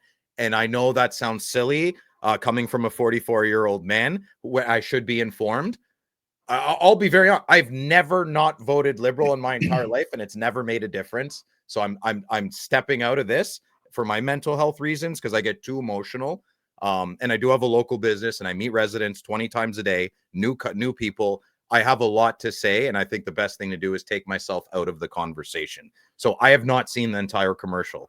I haven't. And even if I don't agree with it politically, I'm really happy. It's a nice message, and I love Mike Myers. And I don't think the jersey should be in a card. No, absolutely not. The term I heard the other, it was a few weeks ago, but I think it's really funny. What? Because it's been a little bit of an issue for my wife. My wife is very empathetic and caring, and it's doom scrolling. Yeah, you told me that. Yeah, where you spend too much time. And again, I think the doom applies to both sides, right? That's what the other side wants you to think, is that the world is ending because of the other side, right? You said something to me beautiful, Josh, when we were talking a couple months ago, and I was like, I haven't logged on to my regular Twitter in 2 months. Since that day, I am doing so much better. I don't know. I'm just more focused at work. I feel like I'm a better dad. I'm more excited to go to my hockey cards. I don't like not being informed, but I have to take this break right now. I have to. I can't handle it. It's not going well. But I like what you told me, Josh, 2 months ago. I could come out and make the most objective, factual point about politics to be factually correct, which sounds silly. Only 50% of people right now will be happy I said it, and the other 50 will hate me. So what's the point? Who cares? Like, even if you're right or it doesn't matter. It's a sports team thing, right? So I don't know. I'm doing much better focusing on my health, even though I ate 6 donuts last night, whatever. I saw that. Yeah, it was great, though. I woke up like a champ today, though. Hit the gym. It was great. Yeah. So, yeah. Do you ever just have like 2 donuts or do you just go 0 or 6? I'm all or nothing, I haven't had chocolate in since my last post before yesterday. So what, 4 weeks, 5 weeks? The cookie incident, was that the last? No, I had an O. Henry bar about a week after that because I really was craving one. But after the O. Henry bar, that was it since last night. Yeah. Okay. Yeah, got to get that waist nice and skinny, boys. Got to look good in the expo, right? What are you working out for? The big card show coming up. It's hard to argue. Yeah, there you go. Yeah. All right. I think we're good. We can move on. Yeah. Okay. Next question. Facebook, Robert Scarf. Why is it that on the back of the old Top Stadium cards, I found images that show Eric Lindros rookie card as 1992, 91, 92. Yet when I look up on places like ComC and Hockey DB, they show Lindros rookie cards as 90, 91. Louis, I think you can take the reins on this. Okay, yeah, I dug into it a little bit. I don't have probably the best answers for you, Robert, but there is a 92-93 Top Stadium Club Lindros card that is, I guess, said to be his rookie out of Stadium Club. Stadium Club didn't put anything out until 91, 92 was the first year they ever put anything out, so they wouldn't have any 90, 91s. And then there was a 1992 members only print run where Lindros is a part of also. But if you're looking for Top Stadium Club specifically, I guess the consensus everywhere you see is the 92-93 card is his rookie. So, well, I think the reason is there was a bunch of cards in 1990, but they were either Oshawa Generals or Team Canada cards. well, I think true. it's where you feel what a rookie card is Into the league. and if it's the card and where they're wearing their NHL jersey, then it would be the latter versus the former. His future superstar Generals jersey or card was still to like that was the card to look for. Yeah, up here in Canada. Do you consider that a rookie though, or do you consider his first Philadelphia? One big topic per show. One big topic per show. Right, Okay, yeah. Yeah, I feel this because I feel the same way with that, the 90-91 score set. That future Love stars score. or whatever. Yeah. It's not we could do a whole section on what do you feel the rookie card is, but I always, even when I got that, I was young and I was always like saying to my dad, well, why is this a rookie card? He's not even in an NHL jersey. He didn't have an answer. It's an NHL licensed set. I mean, you guys, listen, I can jump on both sides of the aisle and scream and yell about great points. I really can. Like it's a bipartisan issue. Okay, here we go. All right, next question. Card Fuchsius. Actually, I don't think it's a question. It's more of a PSA, but let's give it to him. Okay. Or of a rant. Yeah. Oh, funny. Play on words. PSA. Okay, so Card Fuchsius. I do not enjoy PSA, yet I have found myself wanting to grade with PSA. PSA, I do not grade cards often, yet I do buy cards too often. And the last run of them has been PSA graded. Now I have some stupid thought that I need to match the slabs and get other cards graded with PSA. Just read the question and tell me to stop and not to do it. Thanks. I'll go first. Hey, Cardfuchsius, stop doing the thing that makes you upset. You can do this. Just like me. Say no to the donuts. Wow. Yeah. There you go, buddy. I don't really care if it was PSA or anybody else. Just pick your poison.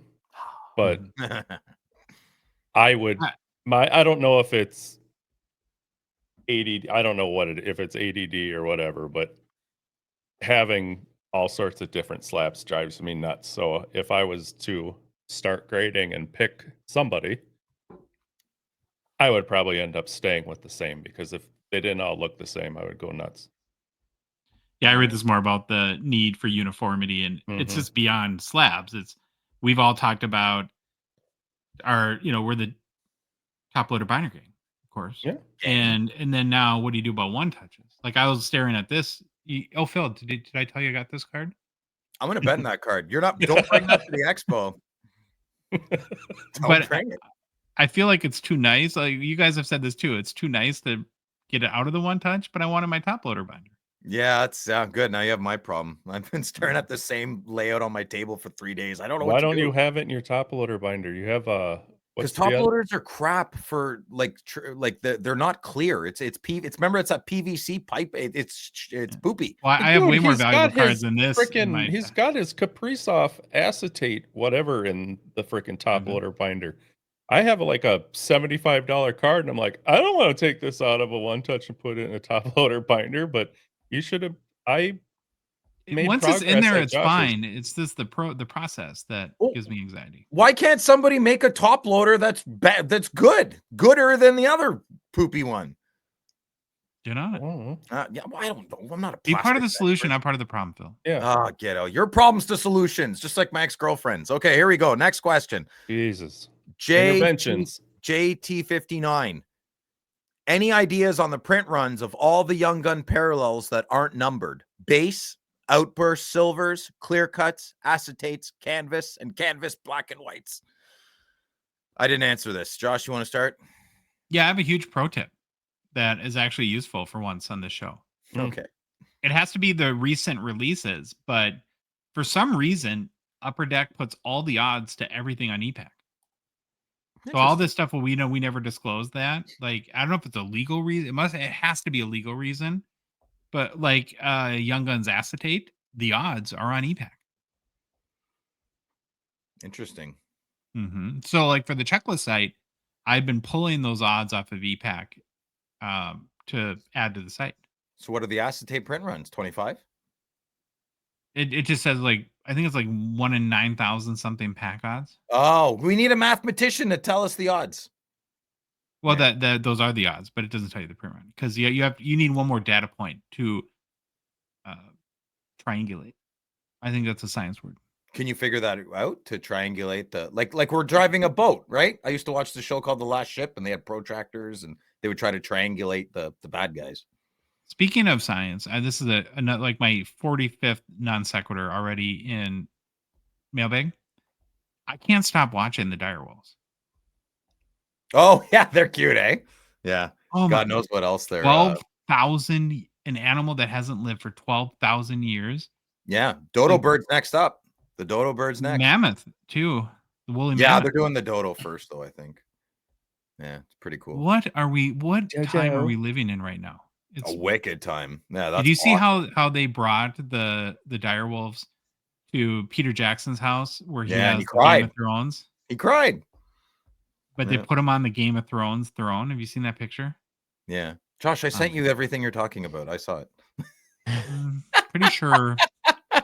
You just send me weird letters in the mail, Phil. Okay. Well, you don't read all of them. You should have read it. All right. I think we should move on. Game of Thrones, boy. There you go. Madigan. All right. Got the cliff Game of Thrones. There's nudes. Yeah, there's lots of nudies. All right. High gloss CBJ. John, why are you writing novels? Okay. Is it weird and narcissistic to want to show off your PC binder collection?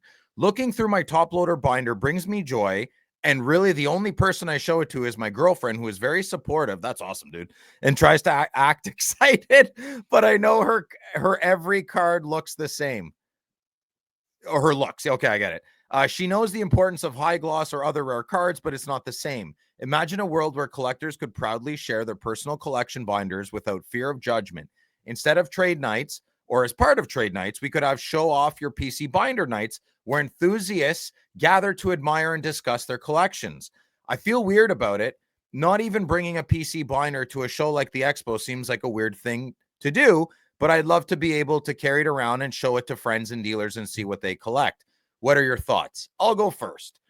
John, dance like nobody's watching, brother. I have base cards beside other cards worth thousands of dollars in my binders, and I don't care what anyone says about that. Are these people who mock you in your room at night when you're smiling, looking at your athletic artwork, or when you're hanging out with your girlfriend?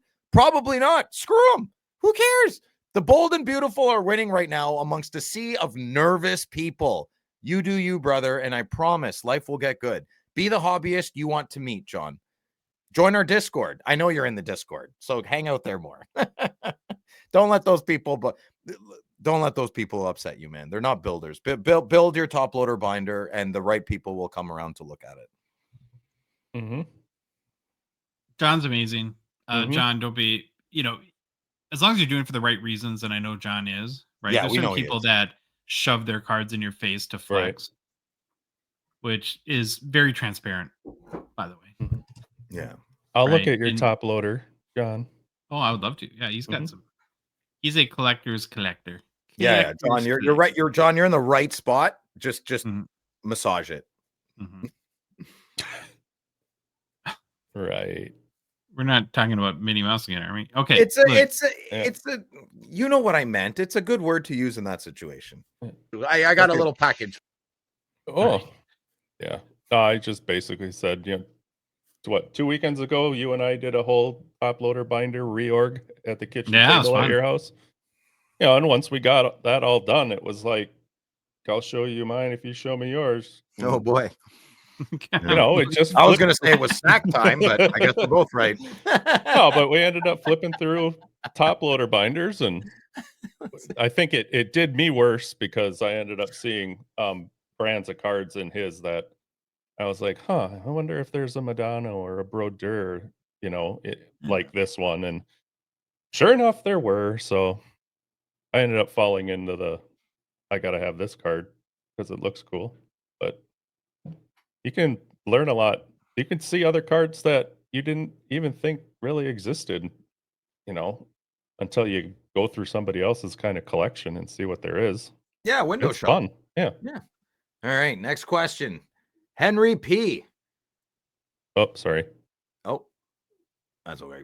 There we go. There we go. I didn't Not a switch these. question, but your hobby tier list has got me thinking of another idea for the show. Ooh, Henry, what is it? How about doing a ranking tier list for all Upper Deck products released each hockey season? Love the pod. Great work, Josh and Louie. I guess I'm chopped liver to Henry. So I'll go ahead and answer this after my thank you, Henry. Grant, GP Sports, every year he does an annual rankings of Upper Deck product. I think he does a pretty good job. So make sure to check that out. Yep. And yeah, you're a big jerk, Henry. Thanks. Do something similar. Now we'll go here. You guys want to answer? No. I said some dude does this. I didn't know Grant did it, but Oh, yeah. there's another guy. I don't remember what his channel is. He goes through and does a ranking of Maybe all this Ziri stuff, does. Ziri could in too. between all this. No, Ziri's very not Positive. very he's not technical enough, I don't think, to put together a list like that. Don't you have to Oh, like really? some products in order to rank them, or what? Yeah, I know it's true. Eh? Yeah, But yeah, I'll fly through one of those one day. That'd be fun. yeah, it's good. We do our own and see what we think. That'd be fun. All right, next question. JT Hockey. Do you think the NHL will or should ever retire another number across the league? If so, what would be your criteria for that? No cop-out saying number one for the fans. Only the Wild would do that. Yeah. I have mixed feelings about this. I can yell good arguments on both sides of the aisle, and I'm gonna stay out of it. Well, it's just I think hard. you know when you know, right? It's like Jackie Robinson, 100%. Wayne Gretzky, 100%. It's like you just know when you know. That's the way. What do you think, Louis? Well, I don't know. Is 8 going to get retired in Washington now? Well, in Washington, but he's saying league wide. No, you can't retire. Oh, I'm sorry. Oh, my bad. Across the league. Shoot. I don't know, brother. I would bet any amount of money that 8 gets retired in Washington. It would.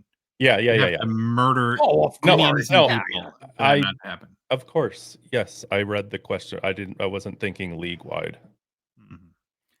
All right, next question from great friend of the show, Tolson70. Do you guys have any concerns bringing cards into Canada for Expo? Seeing some hockey card groups with varying degrees of fear mongers causing people to reconsider bringing cards to Expo from the USA. I don't have anything to say about this because that would never, that wouldn't bother me. Well, it's not a you problem. That's an us problem. I would not be. I don't know that. What? Okay, what's the worst? Can I tell you a story? Just happened. Boy, here we go. All right. No, my dad. I talked to my dad. Yeah. And he has a neighbor up at the lake, and his neighbor's son just went a week ago on an ice fishing trip in Canada. Mm-hmm. They get to the border. They have a cooler with some food. They're charged $100 duty on the food on the cooler. That's mean. So I mean, I have no idea. Now Louis, he'll chime in. He's actually been working on this and trying to figure it out. I've been digging and I'm waiting for a response from them actually, but the biggest thing I can come up with from what I read is you're either a straight shooter or you're a liar. I don't know how you're going to do it at the border. Biggest thing is selling. If you're going up there to sell, well, they could get you. It says that tariffs don't apply to any goods being temporarily imported for personal use, like your vehicle, luggage, and personal items. Are your cards your personal items and you don't have to worry about that? That's one thing I wanted clarification on, because I don't know how to answer that. I seriously don't know if you were sitting at the border, are they going to rifle through all the cards, and try to figure out a price? The border agent takes out 130 point. He's going to comp all your cards and is like, that's not verified in Terapeak. So just be loose, easy breezy, and like show him the podcast or her on the podcast on YouTube, and you're going to a trade show. You're not going to a selling show. We collect have your binders ready. Like clearly that I just wouldn't be nervous, because are Josh and Louis coming up here to sell cards? No, they're not. So why are you nervous? Don't be I'm nervous. not. Yeah, I don't think anybody should be nervous. I mean, the thing is, it's, hey, you're going to discourage us from. I bring my cards up so that the 8 of us plus whoever comes to the chateau can sit around and show each other our cards that, we don't. All of us but Josh and I are coming from a different part of the US or Canada. Be nervous if you're doing something wrong. That's Right. a good rule. No, I'm not nervous that we're in the right. What I am nervous about is bringing my entire PC and having an issue with it at the border. That's where I don't think you should bring your entire PC to begin with. no, no, but bring like my what you want to talk about, like the cards in my Yeah, top but load you binder. bring 2 of your top loader binders and they got all your bangers in there, and you're like, you're not. First of all, you're not going to lose them. They're not going to take them. I just think this is all a very workable issue, and the worst that happens is it's a money thing, right? But I don't want to be. But how do you decide what it is? How are they going to decide looking through my top loader binder? They're just going to look. They're going to look at my cards, and Josh is just be like, well, I kind of know about hockey cards. I think they're going to laugh. They're going to laugh. Oh, grown men with hockey cards? Go ahead. Like, I don't know. I just deal with it when you get there. You obviously can't get girls. We're going to pay you. We're going to give you money. I don't know. Just we got to live our lives. Like we gotta live your life. Just drive up here. Everything's going to be great. And if they charge you $100, we'll all chip in and we'll help. You're going to get up here. It's not going to be an issue. It won't be. No. All right. Next question. I wouldn't sweat it. Next question. It's a good question though. Kevin B. Smith. Are you coming to Vancouver or actually Langley, British Columbia on May 18th? Your boy Mike Medano will be signing autographs at a local card shop. Smiley face. Cheers, guys, and keep up the great work, especially Phil. Ha! Redeemed. Redeemed. Thank you, Kevin. Take a hike, Henry. Kevin's my new BFF. No, I'm not going to the card show. I really want to, but that's prime work season, for me. So unfortunately, May is not a month I can fly out. Boys, you going? I think this was actually specifically for Louis. Oh, is this the Madonna one? Yeah. No, I'm not going to Vancouver to see Madonna. I could drive 15 minutes and see Madonna. Mike Madonna. Okay, next question. Instagram, Dooney Breaks. Do you guys think it's time to update the holy trinity of rookies, Young Guns, Future Watch Auto, and Cup RPA? Maybe. Josh? Is that what the holy really trinity is? Pretty much, yeah. Okay. Yeah, I think so. The question now is a gold outburst in particular, right? Does that might be outburst gold? Yeah, I don't know. Interesting question. I don't know the answer. Yeah, we'll talk about it. All right, next question. Instagram. Kaylee R. Myers. What did you think about the new Under Wraps Emanate? Yeah, I can't say that word well. Are you a pirate or something, Phil? Why do you say Kaylee R. Myers? Kaylee R. Myers. You're a pirate? Well, Kaylee. Well, is it Kaylee R. Myers? Kaylee? That's a name, Kalier. Pirates say R. I'm sorry. Oh, when you, arr. Yeah. I got it. Sorry. Yeah. yeah, when you have to explain your joke, it means it's bad. Yeah, So yeah, my fault. Wasn't executed well. That's okay, buddy. Okay, so, what did you think about the new Under Wraps Emanate by Fanatics Photos? Oh, I know what these are now. Josh? I think some of them are cool.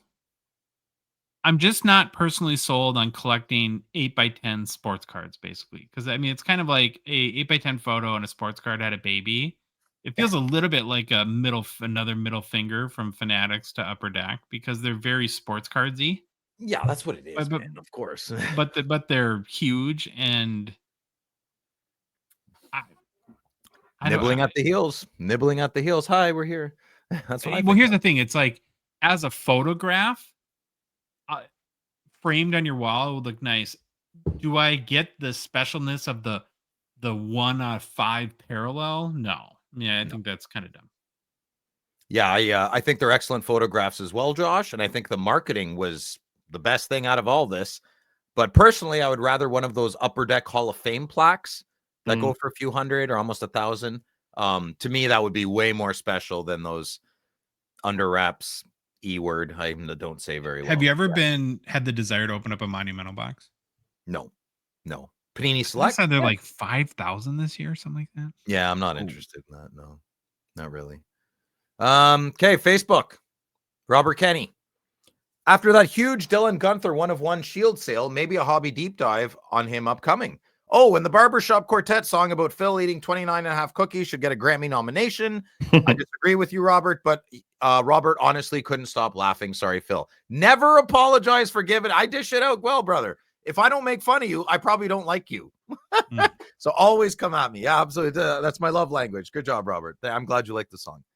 I have no, I don't know. It's Josh's choice. We can add Dylan Gunther to the list. Yeah, that would be fun. Put them in the poll. The poll. All right, Instagram. Bar down card breaks. They say you should never meet your heroes, and now I know why. Saw Josh in a break on Whatnot on SPX release day. Sent a nice message telling him how much I enjoy the show and thanking you guys for what you do for the hobby. He big timed me, not even a polite thank you for a response. Love the show, boys. Keep up the great work, except Josh, you jerk. Yeah, I know. Josh has a dark side to him, but I'm sorry you had to see that, Bar down. But now you know the truth. So yeah. He's an ass. Try doing this with him twice a week. And you guys can choose to defend me or not. First of all, I didn't see it. And I think objectively I'm a total airhead at stuff like that. Not so much an a-hole, but that's subjective and blinders. I get carded. I apologize, Bar down. Yeah, because if I had saw it, I certainly would have acknowledged it because it never gets old and it's humbling and mind-blowing that somebody, likes this train wreck that we do. Yeah. Well, yeah. It's okay. All right, next question. I think we got a new listener here, new watcher. Instagram. Oh, Bill Y. Celio. Is he in the Patreon though? He probably needs friends, right? Patreon. He's a lonely man. He's a lonely man, that Billy. Celio. No, it's Billy Cello. On a scale of 1 to 10, how excited are you to see Billy in person at the expo? Billy who? Well, that's Louis' answer. Josh? Are we allowed to plead the fifth? And my answer is, Billy, you get kind of upset when I give you a big hump and a big hug. So I'm just going to make sure to tease you harder. I don't. Yeah, I know. Could you imagine I give him a hug and just start humping his leg? Well, now I have to. Oh my God! Sorry. I did not. I was playing with the. It doesn't matter. Freudian. Oh my God! That was awesome. I think that there's something there that comes from Greek. So what does that have to do with it? We're moving on to the next question. No, I gotta tell a quick story, and it's not. Don't worry, it's not about you. So Troy, remember Troy, right? Love Troy. He came over last night. We had to do some paperwork stuff, and Kobe the puppy literally tried to hump him for like 40 straight minutes. Like it was getting like he couldn't. Yeah, Troy's handsome. I mean, Yeah. it's tough. Are you telling us the story because you were jealous or what? Were you mad at the dog? No, Kobe, stop it. That's family time. it was like it was awkward and uncomfortable. Oh. Right, Troy, get out of here. Yeah, my dog's a girl and she humps sometimes. I don't get that. Like, that's weird. I don't know. Okay. Big lesbian. Okay. Anyway, here we go. This one's Silly all dog. Josh here. I know. Let's see what you started. All right. Next question. Instagram feathers_20. Which Alexander Ovechkin card will sell for the most in the near future? Oh man, I know the exact one. That one. Yeah, so this one's at Sotheby's. It's a 0506 the Cup Gold Rainbow RPA out of 8 BGS 810. It's a pretty amazing card. That would probably be it. Look at that patch. Too. I can't. Yeah. That shows how not. I shouldn't say not into because they're amazing, but how I don't pay attention to a lot of these cards because they're just so out of touch for me. I had no idea there was a gold. Oh yeah. This one's been floating around a lot. Makes you wonder where the other 7 are not floating. Well, is it floating? Okay, here we go. I don't want to open this. Why is it floating around all the time? Is that patch real? No, because it's listed at Sotheby's and everyone's like, holy moly, this is look at this card. Floating around as in, my God, this card's A lot of people sale. have posted about it. Okay, got it. What did Ovi do in the like the middle of the O there? Was that an accident or on purpose? Or that's what I'm hung up on that on this card. That's you know why? Because that's one of the first cards he had to sign. So the pen ink had to get going, the gel. So he had to do a little test mark and he did the loop I think around. you're right. I don't know. Well, it's not right though. Then how does it get a 10? It should be like a 3. How is any auto graded? Nobody knows. Exactly what I'm going after. Yeah, they throw a dart in a board and that's what they do. All right, next question. Cornmeal Rosen. Billy Celio said the flagship is built around the box, not the case. Can you explain further? Josh, this is a Josh question. Was he talking about flagship when that happened? I'm blanking. Yes, that was during his series. Wasn't that for The series 2 live show? Live show?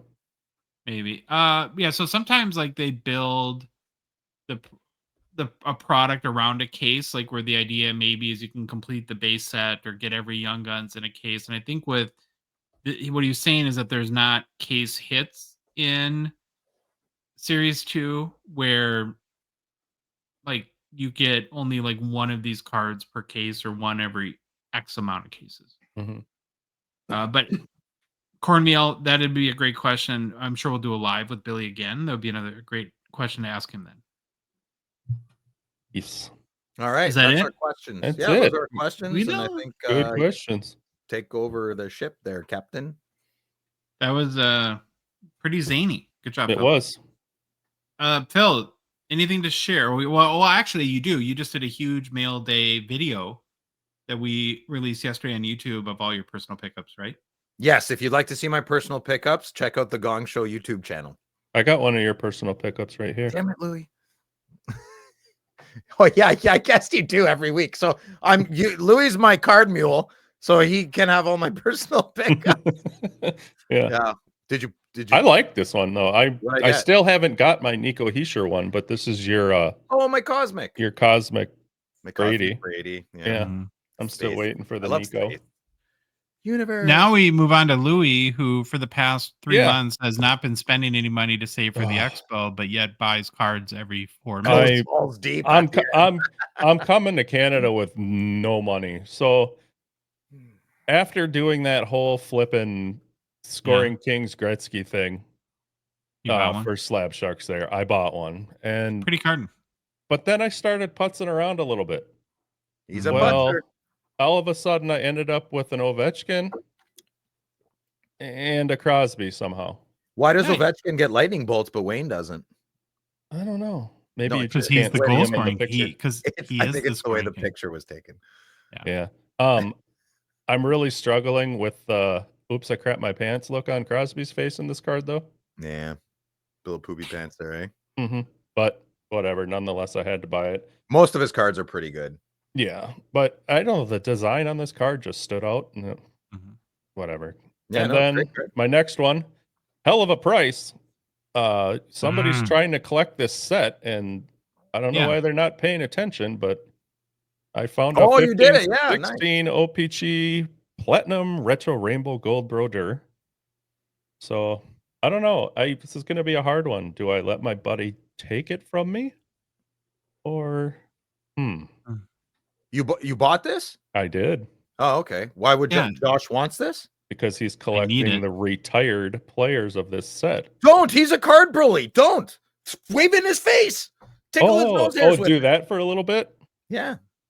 I mean, there's more out there for him to buy, but I like this this one. McDavid one. This one, I feel like I owe the guy another $30. You're right. I mean, McDavid had just retired in 2015, so given I'm collecting the retired players, it's gonna be really hard to get the McDavid. Why? Oh, that's why. That's your money loophole, right? Only the retired. Well, it's only the retro set is like 8 million cards. It's the first 20 are retired players. Yeah.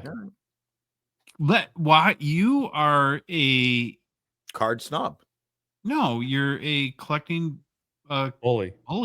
Oh, you do not take my word and use it against me. Do not no, listen, you're the card bully. You're absolutely the card bully. Suck it, Trebek. You're bullying right now. You're just the teacher on duty. He's not watching. You're that kid. Hey, aren't you? That's fine. I'll get you back.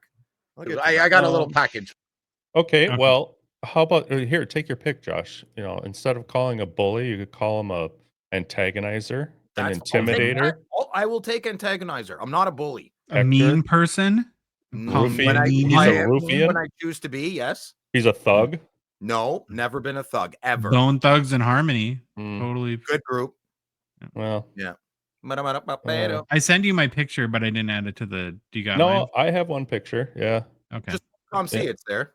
Hey, settle down there, Billy Celio leg humper. I got this one, Josh. Is this one of them? Yeah. That's the only one you got. It's got a little Pavel Datsyuk ice medallion out of 100, 2008. See, you're quietly, and I don't know if you've admitted it to yourself yet. You're collecting Datsyuk cards, Josh. No, I have been for 2 years. Yeah. Oh, yeah, Well, I thought when we were talking the other night, you were like, "Oh, I got more of a Datsyuk collection than I thought." But yeah, so I like these cards. I can't do the font. I can't do the Windows 95 font. Oh my god! Oh, it bothers me. Yeah. Just Windows 95. Make sure you do your updates. Ooh, Windows 98. Boy. Ever. It'd be really cool to have this card, though, wouldn't it, Phil? If you like the episode, I think you should have bought the Seismic Gold instead, but you can't go wrong.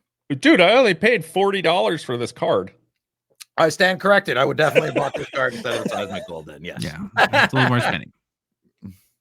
If you like the episode, please leave a rating review on Apple, Spotify, whatever podcast app you listen to us on. If you love the show, you want to support us, you want to join the Lonely Men Island on the Hockey Cards Gongshow Discord server, please consider $5 a month donation. Join our $2.99 support level tier on Patreon.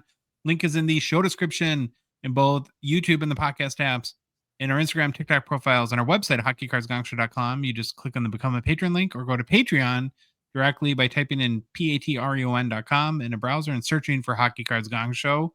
We're on social media. Follow the Gong Show on Instagram, Facebook, TikTok, Twitter, and YouTube. And boys, the Hockey Cards Gong Show podcast is a production of Dollar Box Ventures, LLC.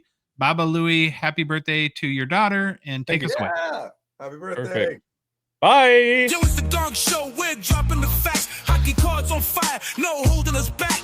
Josh looking sharp, the face of the scene. Feeling pork chop pants, rocking it clean. Baba Louie in the booth, he's the man with the plan. The best producer in all the land.